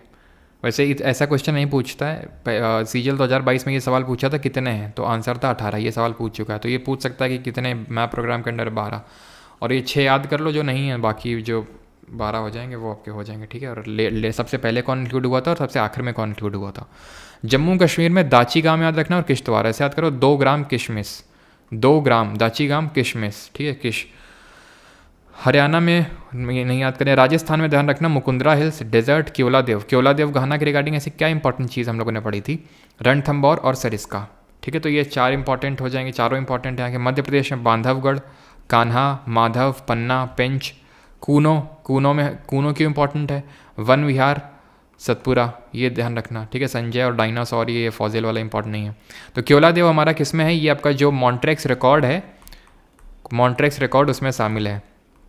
2 ही वेटलैंड है हमारे इंडिया में, एक तो केवलादेव गहना नेशनल पार्क का जो वेटलैंड है, और एक केबुल लेमजा जो कि मॉन्ट्रेक्स रिकॉर्ड में शामिल है। और कूनो में हमने जो है चीता को यहाँ पे छोड़ा था, कूनो नेशनल पार्क में। गुजरात में ब्लैक बक याद करना और गिर ध्यान रखना है। महाराष्ट्र में आपका पेंच ध्यान रखना है। पेंच क्यों इंपॉर्टेंट है, पक्का मुझे लग रहा है क्वेश्चन आएगा पेंच पे, क्यों इंपॉर्टेंट है, करंट अफेयर हमने पढ़ा था। तो ये भारत का बना है पहला, फर्स्ट डार्क स्काई सैंक्चुरी बना है भारत का पहला, इसलिए इंपॉर्टेंट है। आई थिंक वर्ल्ड का 5th है ये। संजय गांधी, ये ध्यान रखिएगा। और ताडोबा भी थोड़ा इंपॉर्टेंट, उतना नहीं, गोवा नहीं, कर्नाटका पे। अंशी बंदीपुर, ठीक है, अंशी को बंदी बना लिया, ठीक है। और क्यों घाट पे गई थी वो, तो घाट पे उसको बंदी बना लिया। अंशी बांदीपुर और बनरघट्टा, ठीक है, ये ध्यान रखिएगा। बांदीपुर, बनरघट्टा और यहाँ पे नागरहोल, ये राजीव गांधी वाले को ही नागरहोल बोलते हैं। तो कुद्रेमुख भी ध्यान रखना, ठीक है। पांचों इंपॉर्टेंट है। केरला में शोला क्या होते हैं, ये शोला, तो शोला जहाँ पे भी नाम में दिख जाए वो केरल का ही होगा। शोला होते हैं हमारे वेस्टर्न घाट के जो ग्रासलैंड होते हैं, टेम्परेट ग्रासलैंड या फिर टेम्परेट फॉरेस्ट। एराविकुलम इंपॉर्टेंट है। और पेरियार और साइलेंट वैली। साइलेंट वैली यहाँ का है, पिन वैली हिमाचल का है। और उत्तराखंड का है, ध्यान रखना, उत्तराखंड के नहीं मार्कर रखे क्या, उत्तराखंड का है आपका यहाँ पे वैली ऑफ फ्लावर, ध्यान रखना, ठीक है। तो साइलेंट रहते हैं केरल के लोग, क्योंकि पढ़े लिखे बहुत ज़्यादा हैं, लिटरेसी रेट बहुत, तो शांत रहते हैं पढ़े लिखे लोग, ठीक है। हिमाचल में, हिम में, यानी पहाड़ों में किसी की पिन गिर गई। और उत्तराखंड के ऐसे याद कर सकते हो कि जिम्मी जो हैं, जिम्मी जी, राजा जी जिम्मी के लिए, राजा जी अपनी जिम्मी के लिए फ्लावर्स लेके गए, ठीक है। और बोले जिम्मी जिम्मी जिम्मी आजा आजा आजा, ठीक है। तो उत्तर प्रदेश यहाँ पे क्या हुए, दुधवा, ध्यान रखिएगा। और बिहार वाल्मीकि, ठीक है, ये इंपॉर्टेंट वाले। लद्दाख में आपका हेमिस है। और आज आपको एक रील मिलेगी, आई थिंक मोस्ट प्रॉब्ली थोड़ी देर में ही, जिसमें कि हेमिस फेस्टिवल के बारे में आप जानेंगे। और कभी आपके दिमाग से हेमिस फेस्टिवल निकलेगा नहीं, ठीक है। और हेमिस फेस्टिवल अगर आ गया आपके पेपर में तो एकदम आप कुछ भी क्वेश्चन पूछेगा आप सही करके आएंगे, ठीक है। मज़ेदार रील होगी वो। सिक्किम की अगर बात करें, कंचनजंगा भी वो बायोस्फीयर रिजर्व भी था, है ना, सबसे highest mix world heritage site है। अरुणाचल प्रदेश में नाम दफ़ा ध्यान रखना है, बस नाम दफ़ा, सिर्फ नाम दफ़ा, ठीक है। तो अरुणा का नाम दफ़ा, अरुणा से किसी ने बोला दफ़ा हो जाओ अपना नाम लेके यहाँ से। असम दिब्रू सैखोवा, दहिंग पटकाई। और काजीरंगा मानस, काजीरंगा किसके लिए फेमस है जरा बताएंगे, ना मेरी ना तेरी, असम का है, ठीक है। और औरंग, ठीक है। तो ऐसे याद कर लो, ठीक है, कि एक काजी है, काजी असम का एक काजी है, वो ना मेरी माना, ठीक है, ना तेरी माना, और उसने कुछ ऐसे याद कर लो, ठीक है। तो काजीरंगा हमारा फेमस है वन हॉर्न राइनो के लिए, ठीक है, एक सींग वाले गैंडे के लिए। नागालैंड नहीं याद करना है, मेघालय बालफाक्रम और नौकरेक थोड़ा सा इंपॉर्टेंट है। मणिपुर केबुल लैम जाओ तो सबको रटा होगा, बस यही याद करना है। त्रिपुरा में नहीं याद करना है, ठीक है। मिज़ोरम, त्रिपुरा में एक लेक बताया था, जरा बताना, आर से नाम शुरू होता है उसका। मिज़ोरम, अच्छा मिज़ोरम हम लोगों ने पढ़ा था फॉरेस्ट के परसेंटेज में सबसे नंबर 1 पे आता है, और अरुणाचल सेकंड नंबर पे आता है। और CDS के पेपर में पूछा भी गया। वेस्ट बंगाल की अगर बात करें, बुक्सा, गोरुमारा, ऐसे याद करो। वेस्ट बंगाल की एक गोरू नोरा है, नोरा फतेही है, वेस्ट बंगाल की गोरी, ठीक है। तो गोरी नोरा से नेवरा हो जाएगा, नेवरा वैली नेशनल पार्क। वो बॉक्सिंग अच्छी खेलती है तो बुक्सा हो जाएगा, ठीक है। सुंदर है वो तो सुंदरबन। जल की रानी है तो जल्दापारा, तो नेवरा जो जल की रानी है तो नेवरा वाली, जल्दापारा सुंदर है, सुंदरबन गोरी है, गोरुमारा और बुक्सा, ठीक है, बॉक्सिंग अच्छी करती है तो बुक्सा टाइगर रिजर्व भी है यहाँ पे, ठीक है। झारखंड का बेटला है, उड़ीसा का भीतरकनिका और सिम्पलीपल है, ये चीज़ ध्यान रखना। सिमलीपल ये क्यों इंपॉर्टेंट है, क्यों न्यूज़ में मैंने आपको बताया था। छत्तीसगढ़ की अगर बात करें तो इंद्रवती हो गया, कांगेर घाटी हो गया, गुरु घासीदास हो गया। तो सिमलीपल हमने देखा था, यहाँ पे सिमलीपल में सबसे पहला जो ब्लैक स्ट्रिप का टाइगर होता है जिसको हम मेलेनिस्टिक टाइगर बोलते हैं, वो यहाँ पे है, मेलेनिस्टिक टाइगर को छोड़ा गया। अंडमान निकोबार में आपका कैम्बल बे है, गैलाथिया है, महात्मा गांधी मरीन है, और माउंट हैरियट, सैडल पीक है, ठीक है। ये 4-5 याद कर रहे हैं। तमिलनाडु की अगर बात करें, तमिलनाडु के में गुंडी है, गल्फ ऑफ मन्नार और अनामलाई, मुदुमलाई, मलाई आपका तमिलनाडु में। आंध्रा में पापीकोंडा, सिर्फ ध्यान रखना है, सिर्फ पापीकोंडा ध्यान रखना है, और तेलंगाना में नहीं ध्यान रखना है, ठीक है। तो ये सारे हैं हमारे जो नेशनल पार्क जो ध्यान रखने हैं। और ये कुछ वाइल्ड लाइफ सेंचुरी हैं जो कि आप देख सकते हैं, बहुत सी आपकी वही सेम ही मिलेंगी, कुछ ही हो सकता है एक्स्ट्रा मिले, नहीं तो सब वही मानस, काजीरंगा जो सब देख चुके हैं, ठीक है। चलिए, the last topic is coral and coral bleaching क्या होती है। तो कोरल्स हम लोगों ने पढ़ा था, ये जरा बताएंगे कमेंट में किस फाइलम में आते हैं, किस फाइलम ऑफ एनिमल किंगडम में आते हैं। This is the last topic. Sir I am from बेटला, first counting of line. अच्छा चलो, तो यहाँ पे अगर हम बात करें तो कोरल्स क्या होते हैं। कोरल्स एक सिम्बायोटिक रिलेशनशिप होता है, किसके बीच का सिम्बायोटिक रिलेशनशिप होता है। तो ये कोरल्स होते हैं प्लस जूजैंथले एल्गे होते हैं। जो जूजैंथले एल्गे होते हैं डिग्नोफिलेक्ट्स की तरह एक्ट करते हैं। डिग्नोफिलेक्ट जो इनको डिफरेंट कलर प्रोवाइड करते हैं, इनका इकोसिस्टम में बहुत बड़ा रोल होता है। जैसे सुनामी आई, साइक्लोन आया, तो उनसे प्रोटेक्ट करने का काम करते हैं, ठीक है, और इकोसिस्टम का इनमें बहुत एक इंपॉर्टेंट रोल प्ले करते हैं। तो ये क्या होते हैं, ये हमने पढ़ा था, निडेरिया फाइलम में आते हैं, ठीक है, निडेरिया फाइलम में आते हैं ये। तो इनको क्या होता है, मैंने ज्योग्राफी में आपको पढ़ाया था कि कुछ कंडीशन होती है कि एक तो इनको फ्रेश वाटर नहीं, इनको सिर्फ सॉल्ट वाटर चाहिए, तभी आपको कोस्ट में देखने को नहीं मिलेंगे, सॉल्ट वाटर चाहिए। इनको क्लीन यानी क्लियर वाटर चाहिए, मडी वाटर नहीं, सो दैट सनलाइट आ सके और सो दैट ये जो एल्गे है वो खाना बना के कोरल को दे सके, और कोरल प्रोटेक्शन करता है जूज़ैंथले एल्गे की, ठीक है, तो जूज़ैंथले एल्गे, तो एल्गे खाना बनाने के लिए सनलाइट आनी चाहिए, तो इसलिए क्लियर वाटर होना चाहिए, मडी वाटर नहीं। और वही 25 से लेकर 30 डिग्री सेल्सियस इनकी टेम्परेचर की रिक्वायरमेंट होती है। तो होता क्या है कि जब ग्लोबल वार्मिंग हो जाती है तो ग्लोबल वार्मिंग की वजह से इनका क्षरण होने लगता है, और होता ये है कि ग्लोबल वार्मिंग की वजह से इनका जो कलर है वो सब चेंज होने लगता है। इसी को हम बोलते हैं कोरल ब्लीचिंग, ठीक है। खत्म हो गया लेक्चर, बाकी ध्यान रखिएगा ग्लोबल वार्मिंग किस तरह से ये फिनोमिना होता है। तो ये ज्योग्राफी में मैंने अगेन पढ़ा रखा है कि किस तरह से सनलाइट से जो हमारा रेडिएशन आता है वो शॉर्ट वेव के फॉर्म में होता है, शॉर्ट वेवलेंथ के फॉर्म में होता है, शॉर्ट वेवलेंथ, जिसके लिए हमारा एटमॉस्फेयर की जो गैसेज होते हैं लाइक CO2 वो ट्रांसपेरेंट होती हैं। लेकिन जब ये टेरेस्ट्रियल रेडिएशन यानी ये जब वापस टकरा के अर्थ से जाता है तो इसकी वेवलेंथ चेंज हो जाती है और ये लॉन्ग वेव रेडिएशन बन जाता है। और इसके लिए हमारा इकोसिस्टम, हमारे एनवायरनमेंट की जो गैसेज होती हैं वो ट्रांसपेरेंट नहीं, ओपेक होती हैं, उसको कैप्चर कर लेती हैं, ट्रैप कर लेती हैं, और वो हीट अप हो जाता है हमारा जो एनवायरनमेंट है, और उसी से एनवायरनमेंट हीट होता है। लेक्चर ख़त्म नहीं हुआ, एक चीज़ और, एंड दैट इज़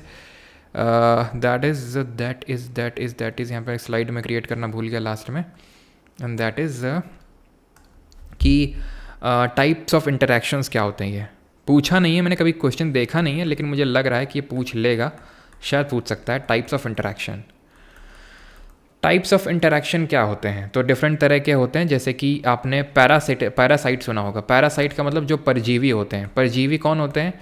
जो किसी का खून चूसते हैं, जैसे कि लीच हो गया हमारा, जिसको जोंक बोलते हैं। किस फाइलम से बिलोंग करता है ज़रा बताएंगे? उसी से है जिसकी बॉडी सेगमेंटेड होती है, जिससे बॉडी सेगमेंटेशन एक्चुअल में स्टार्ट होता है, जिससे हमारा अर्थवॉर्म बिलोंग करता है। तो लीच क्या, ये सब क्या होते हैं? आपने देखा होगा कि मैंने आपको बताया भी था कि ये जोंक होते हैं, खून चूस लेते हैं। ये वो होते हैं पैरासाइट जो खुद का फ़ायदा देखते हैं, यानी कि इसमें एक जो है बेनिफिट करता है, एक का लाभ होता है, और जो दूसरा है अदर, ठीक है, उसका नुकसान होता है, उसका कुछ ना कुछ नुकसान होता है, उसको बोलते हैं पैरासाइट, ठीक। अमेंसिलिज्म होता है एक, और एक होता है कमेंसिलिज्म, ठीक है। एक होता है अमेंसिलिज्म और एक होता है कमेंसिलिज्म, ठीक है। अमेंसिलिज्म है जैसे कि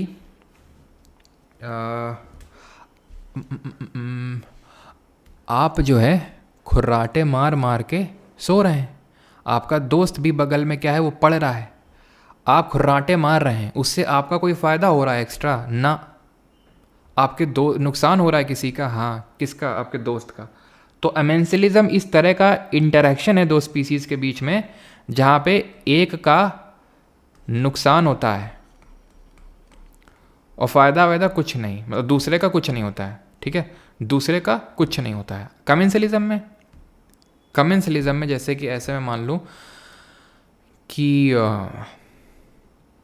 कि तुम, जैसे मैं पढ़ा रहा हूँ यहाँ पे, ठीक है, तो मैं तुम्हें पढ़ा रहा हूँ, तो क्या जो स्टूडेंट बगल में, मान लेते हैं कोई यार है, कोई बंदा बगल में मेरे रूम में बैठा हुआ है, उसको आवाज़ पूरी जा रही है, तो क्या उसको क्या हो रहा है? मुझसे फ़ायदा हो रहा है उसको, यानी इसमें क्या हो रहा है? एक का फ़ायदा हो रहा है, लेकिन क्या उससे मुझे कोई फ़ायदा हो रहा है या नुकसान हो रहा है? ना, मुझे कोई अब कुछ डाउट आ रहा होगा आपको सर कि सर पैरासाइट और अमेंसिलिज्म में अंतर क्या है?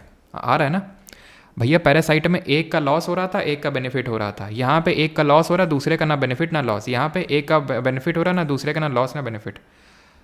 ऐसा कुछ है जहाँ दोनों का लॉस हो जाए।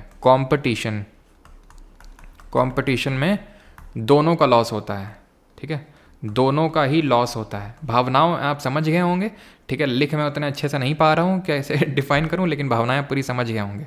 और कोऑपरेटिविज्म होता है, उसमें दोनों का ही बेनिफिट होता है। मेन जो आपसे पूछेगा वो आपसे पूछेगा ये, ठीक है, अगर पूछेगा तो, या फिर पैरासाइट भी। समझ गए होंगे आप। बाकी इस लेक्चर के नोट्स आपको परमार SSC टेलीग्राम में मिल जाएंगे, इसकी पूरी PDF आपको परमार SSC टेलीग्राम पे मिल जाएगी। एक क्वेरी नंबर है, एंड बाकी अब जिसको जो डाउट्स हैं तो पूछ सकता है। ठीक है। ये मेरा नंबर नहीं है, बाकी मैं अपना नंबर भी दूंगा आपको, ठीक है। कुछ लोगों के मैंने दिया भी था लास्ट वाले लेक्चर में, लास्ट में, और जब कुछ आगे लेक्चर्स होंगे, ठीक है, जो लास्ट वाला, ठीक है, तो उसमें मैं दूंगा रिव्यू वगैरह सेंड करने के लिए आपको, ठीक है। तो अब किसी का डाउट, हाँ अब वो एड्रेस कर लेते हैं सीपीयू के रिगार्डिंग। तो कल हम लोग का होगा एक लेक्चर जिसमें कि हम लोग मोस्ट प्रॉब्ली इसी टाइम पे स्पोर्ट्स के करें, स्पोर्ट्स का पूरा देखेंगे, स्पोर्ट्स के जो क्वेश्चन आ सकते हैं। देन हम लोग स्पोर्ट्स के अलावा हमारा एक लेक्चर है, हम बुक्स एंड ऑथर्स करेंगे, और एक शायद स्कीम का हम लोग लेक्चर करेंगे, ठीक है। अब माइंड मैप एंड मैप छोड़ो कनक, ठीक है, वो सब छोड़ो। प्रोडक्टिविटी हो चुका है सौविक पाल बीच में। और कल जो है, सॉरी कल बोल रहा हूँ, अच्छा ये बताओ मॉक टेस्ट चाहिए कि नहीं चाहिए दूसरा वाला, ठीक है, जल्दी से बताना कमेंट में जब ये रिकॉर्डेड में जाएगा, ठीक है। What is the cause of eutrophication, Lavanya ji मैंने बताया तो कि भाई नालियाँ कनेक्टेड हैं, खेत कनेक्टेड हैं, तो जो हम एक्स्ट्रा न्यूट्रिएंट्स डाल रहे हैं, तो एक्स्ट्रा न्यूट्रिएंट्स पानी में आ रहे हैं। भाई घर में अगर मैं यार कुछ भी, भाई खाना बना रहे हैं यार, खाना जो है तो खाने का जो पानी है तो न्यूट्रिएंट्स जाते हैं ना उसमें, अगर वो इकोसिस्टम में तालाब में चले गए तो उसमें उसकी वजह से एल्गे की ग्रोथ हो जाएगी, ठीक, उसी को यूट्रिफिकेशन बोलते हैं। सर प्रोडक्टिविटी कम समझ में आया, अच्छा प्रोडक्टिविटी कम समझ में आया, अच्छा मुझे लगा अपनी प्रोडक्टिविटी की बात कर रहे हो। देखो प्रोडक्टिविटी क्या होती है कि सिंपल ऐसे समझो कि जितना भी हमारा बायोमास बना, जो भी सनलाइट, मेन जो होता है हमारे इनऑर्गेनिक मटेरियल का यूज़ करके ही तो हमारे प्लांट लोग ऑर्गेनिक मटेरियल बनाते हैं। जैसे कि कार्बन डाइऑक्साइड हो गया, वाटर हो गया, इनऑर्गेनिक है, इसको यूज़ करके सनलाइट के प्रेजेंस में शुगर बना देते हैं, स्टार्च के फॉर्म में स्टोर होता है। इसी को ही हम बोलते हैं, जो पूरा इन्होंने बनाया, इसी को बोलते हैं primary productivity, gross primary productivity. लेकिन इसको बनाते वक्त इनका उन्होंने कुछ परफॉर्म किया होगा, जिसको हम बोलते हैं कि भाई रेस्पिरेशन इन्होंने किया, ठीक है, तो उसमें कुछ एनर्जी चली गई होगी इनकी, तो ग्रॉस से वो नेट हो जाता है। जैसे हम पढ़ते हैं आपका इकोनॉमिक्स में कि जीडीपी, ग्रॉस डोमेस्टिक प्रोडक्ट, उसमें हम डेप्रीसिएशन घटा दें मूल्य ह्रास, तो वो net primary product, net domestic product बन जाता है। वैसे यहाँ पे भी जो एनर्जी लॉस हुआ उसको बनाने में, उसको हटा दीजिए।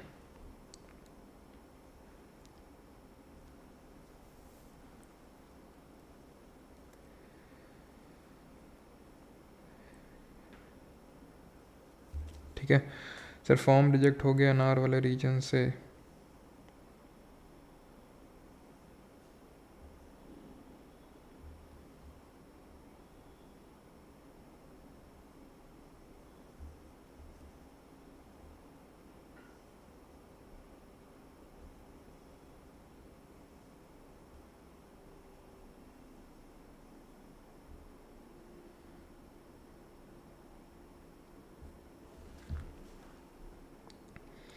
फॉर्म रिजेक्ट कर देख लो एक बार, है ना।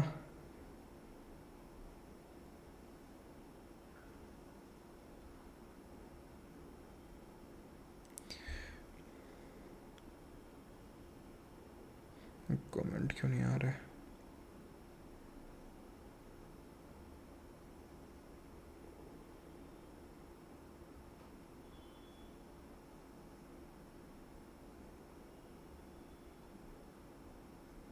चलो भाई, तो लेक्चर अब करते हैं एंड। और अब ठीक है सर, कमेंसलिज्म वाला समझ नहीं है। अरे भाई बताया तो, कमेंसलिज्म में एक का फ़ायदा हो रहा है, दूसरे का ना फ़ायदा ना नुकसान। जैसे कि मान लेते हैं एक पेड़ लंबा लंबा ऐसे करके ग्रो हो रहा है, ठीक है, छोटे वाले को छाया पड़ रही है, उसको शेड पड़ रही है, ठीक है, तो ऐसे समझ सकते हो कि ये तो खैर अमेंसलिज्म हो गया आई थिंक, ठीक है, एक का नुकसान हो रहा है, दूसरे का ना फ़ायदा ना नुकसान। ऐसे समझ लो जैसे कि कोई पेड़ है, ठीक है, इसमें कोई बेल लगी हुई है, मैंने कोई बेल लगा दी, वो बेल इसके ऊपर ऐसे ऐसे लपेट लपेट के चल रही है, बेल इसके ऊपर, उसको कोई नुकसान नहीं हो रहा है जिसके ऊपर लपेटी हुई है बड़े, लेकिन ये उसका सहारा लेके ये ग्रो कर रही है, यानी एक का फ़ायदा हो रहा है, दूसरे का ना फ़ायदा ना नुकसान। माइंड मैप्स किसके, फिजिक्स केमिस्ट्री का? अब माइंड मैप पगला गए हो क्या? अभी माइंड मैप करोगे क्या? अब अपना जो भी मैंने पढ़ाया है, जितना पढ़ाया है उसी को बार बार रिवाइज़ करो। अब माइंड मैप छोड़ दो, ठीक है, जितने मिल रखे हैं इन मैप उन्हीं को सिर्फ रिवाइज़ करो, ऑलराइट, ठीक है। मराठा में एफआरबी का लेक्चर नहीं मिल रहा है, ढूंढोगे तो मिलेगा, अब अलग से नहीं करवाया है, ठीक है। जब आई थिंक मैंने मॉडर्न स्टार्ट किया तो मॉडर्न के पहले लेक्चर में ही मराठा मैंने पढ़ा दिया है, तो उसी में मैंने छोटा सा पढ़ा दिया है, ठीक है।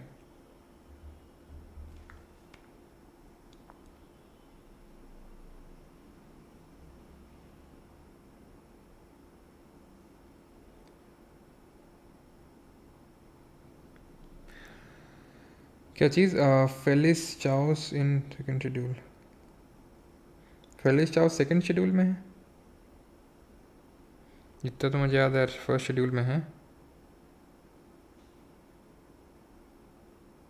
एक बार मैं कंफर्म कर लूँगा, लेकिन मेरे हिसाब से वो फर्स्ट शेड्यूल में ही है। ठीक है, चलिए भाई, थैंक यू। मिलते हैं कल एट द सेम टाइम, हम लोग करेंगे स्पोर्ट्स के questions. Alright, thank you. PDF आपको मिल जाएगी परमार एसएससी का जो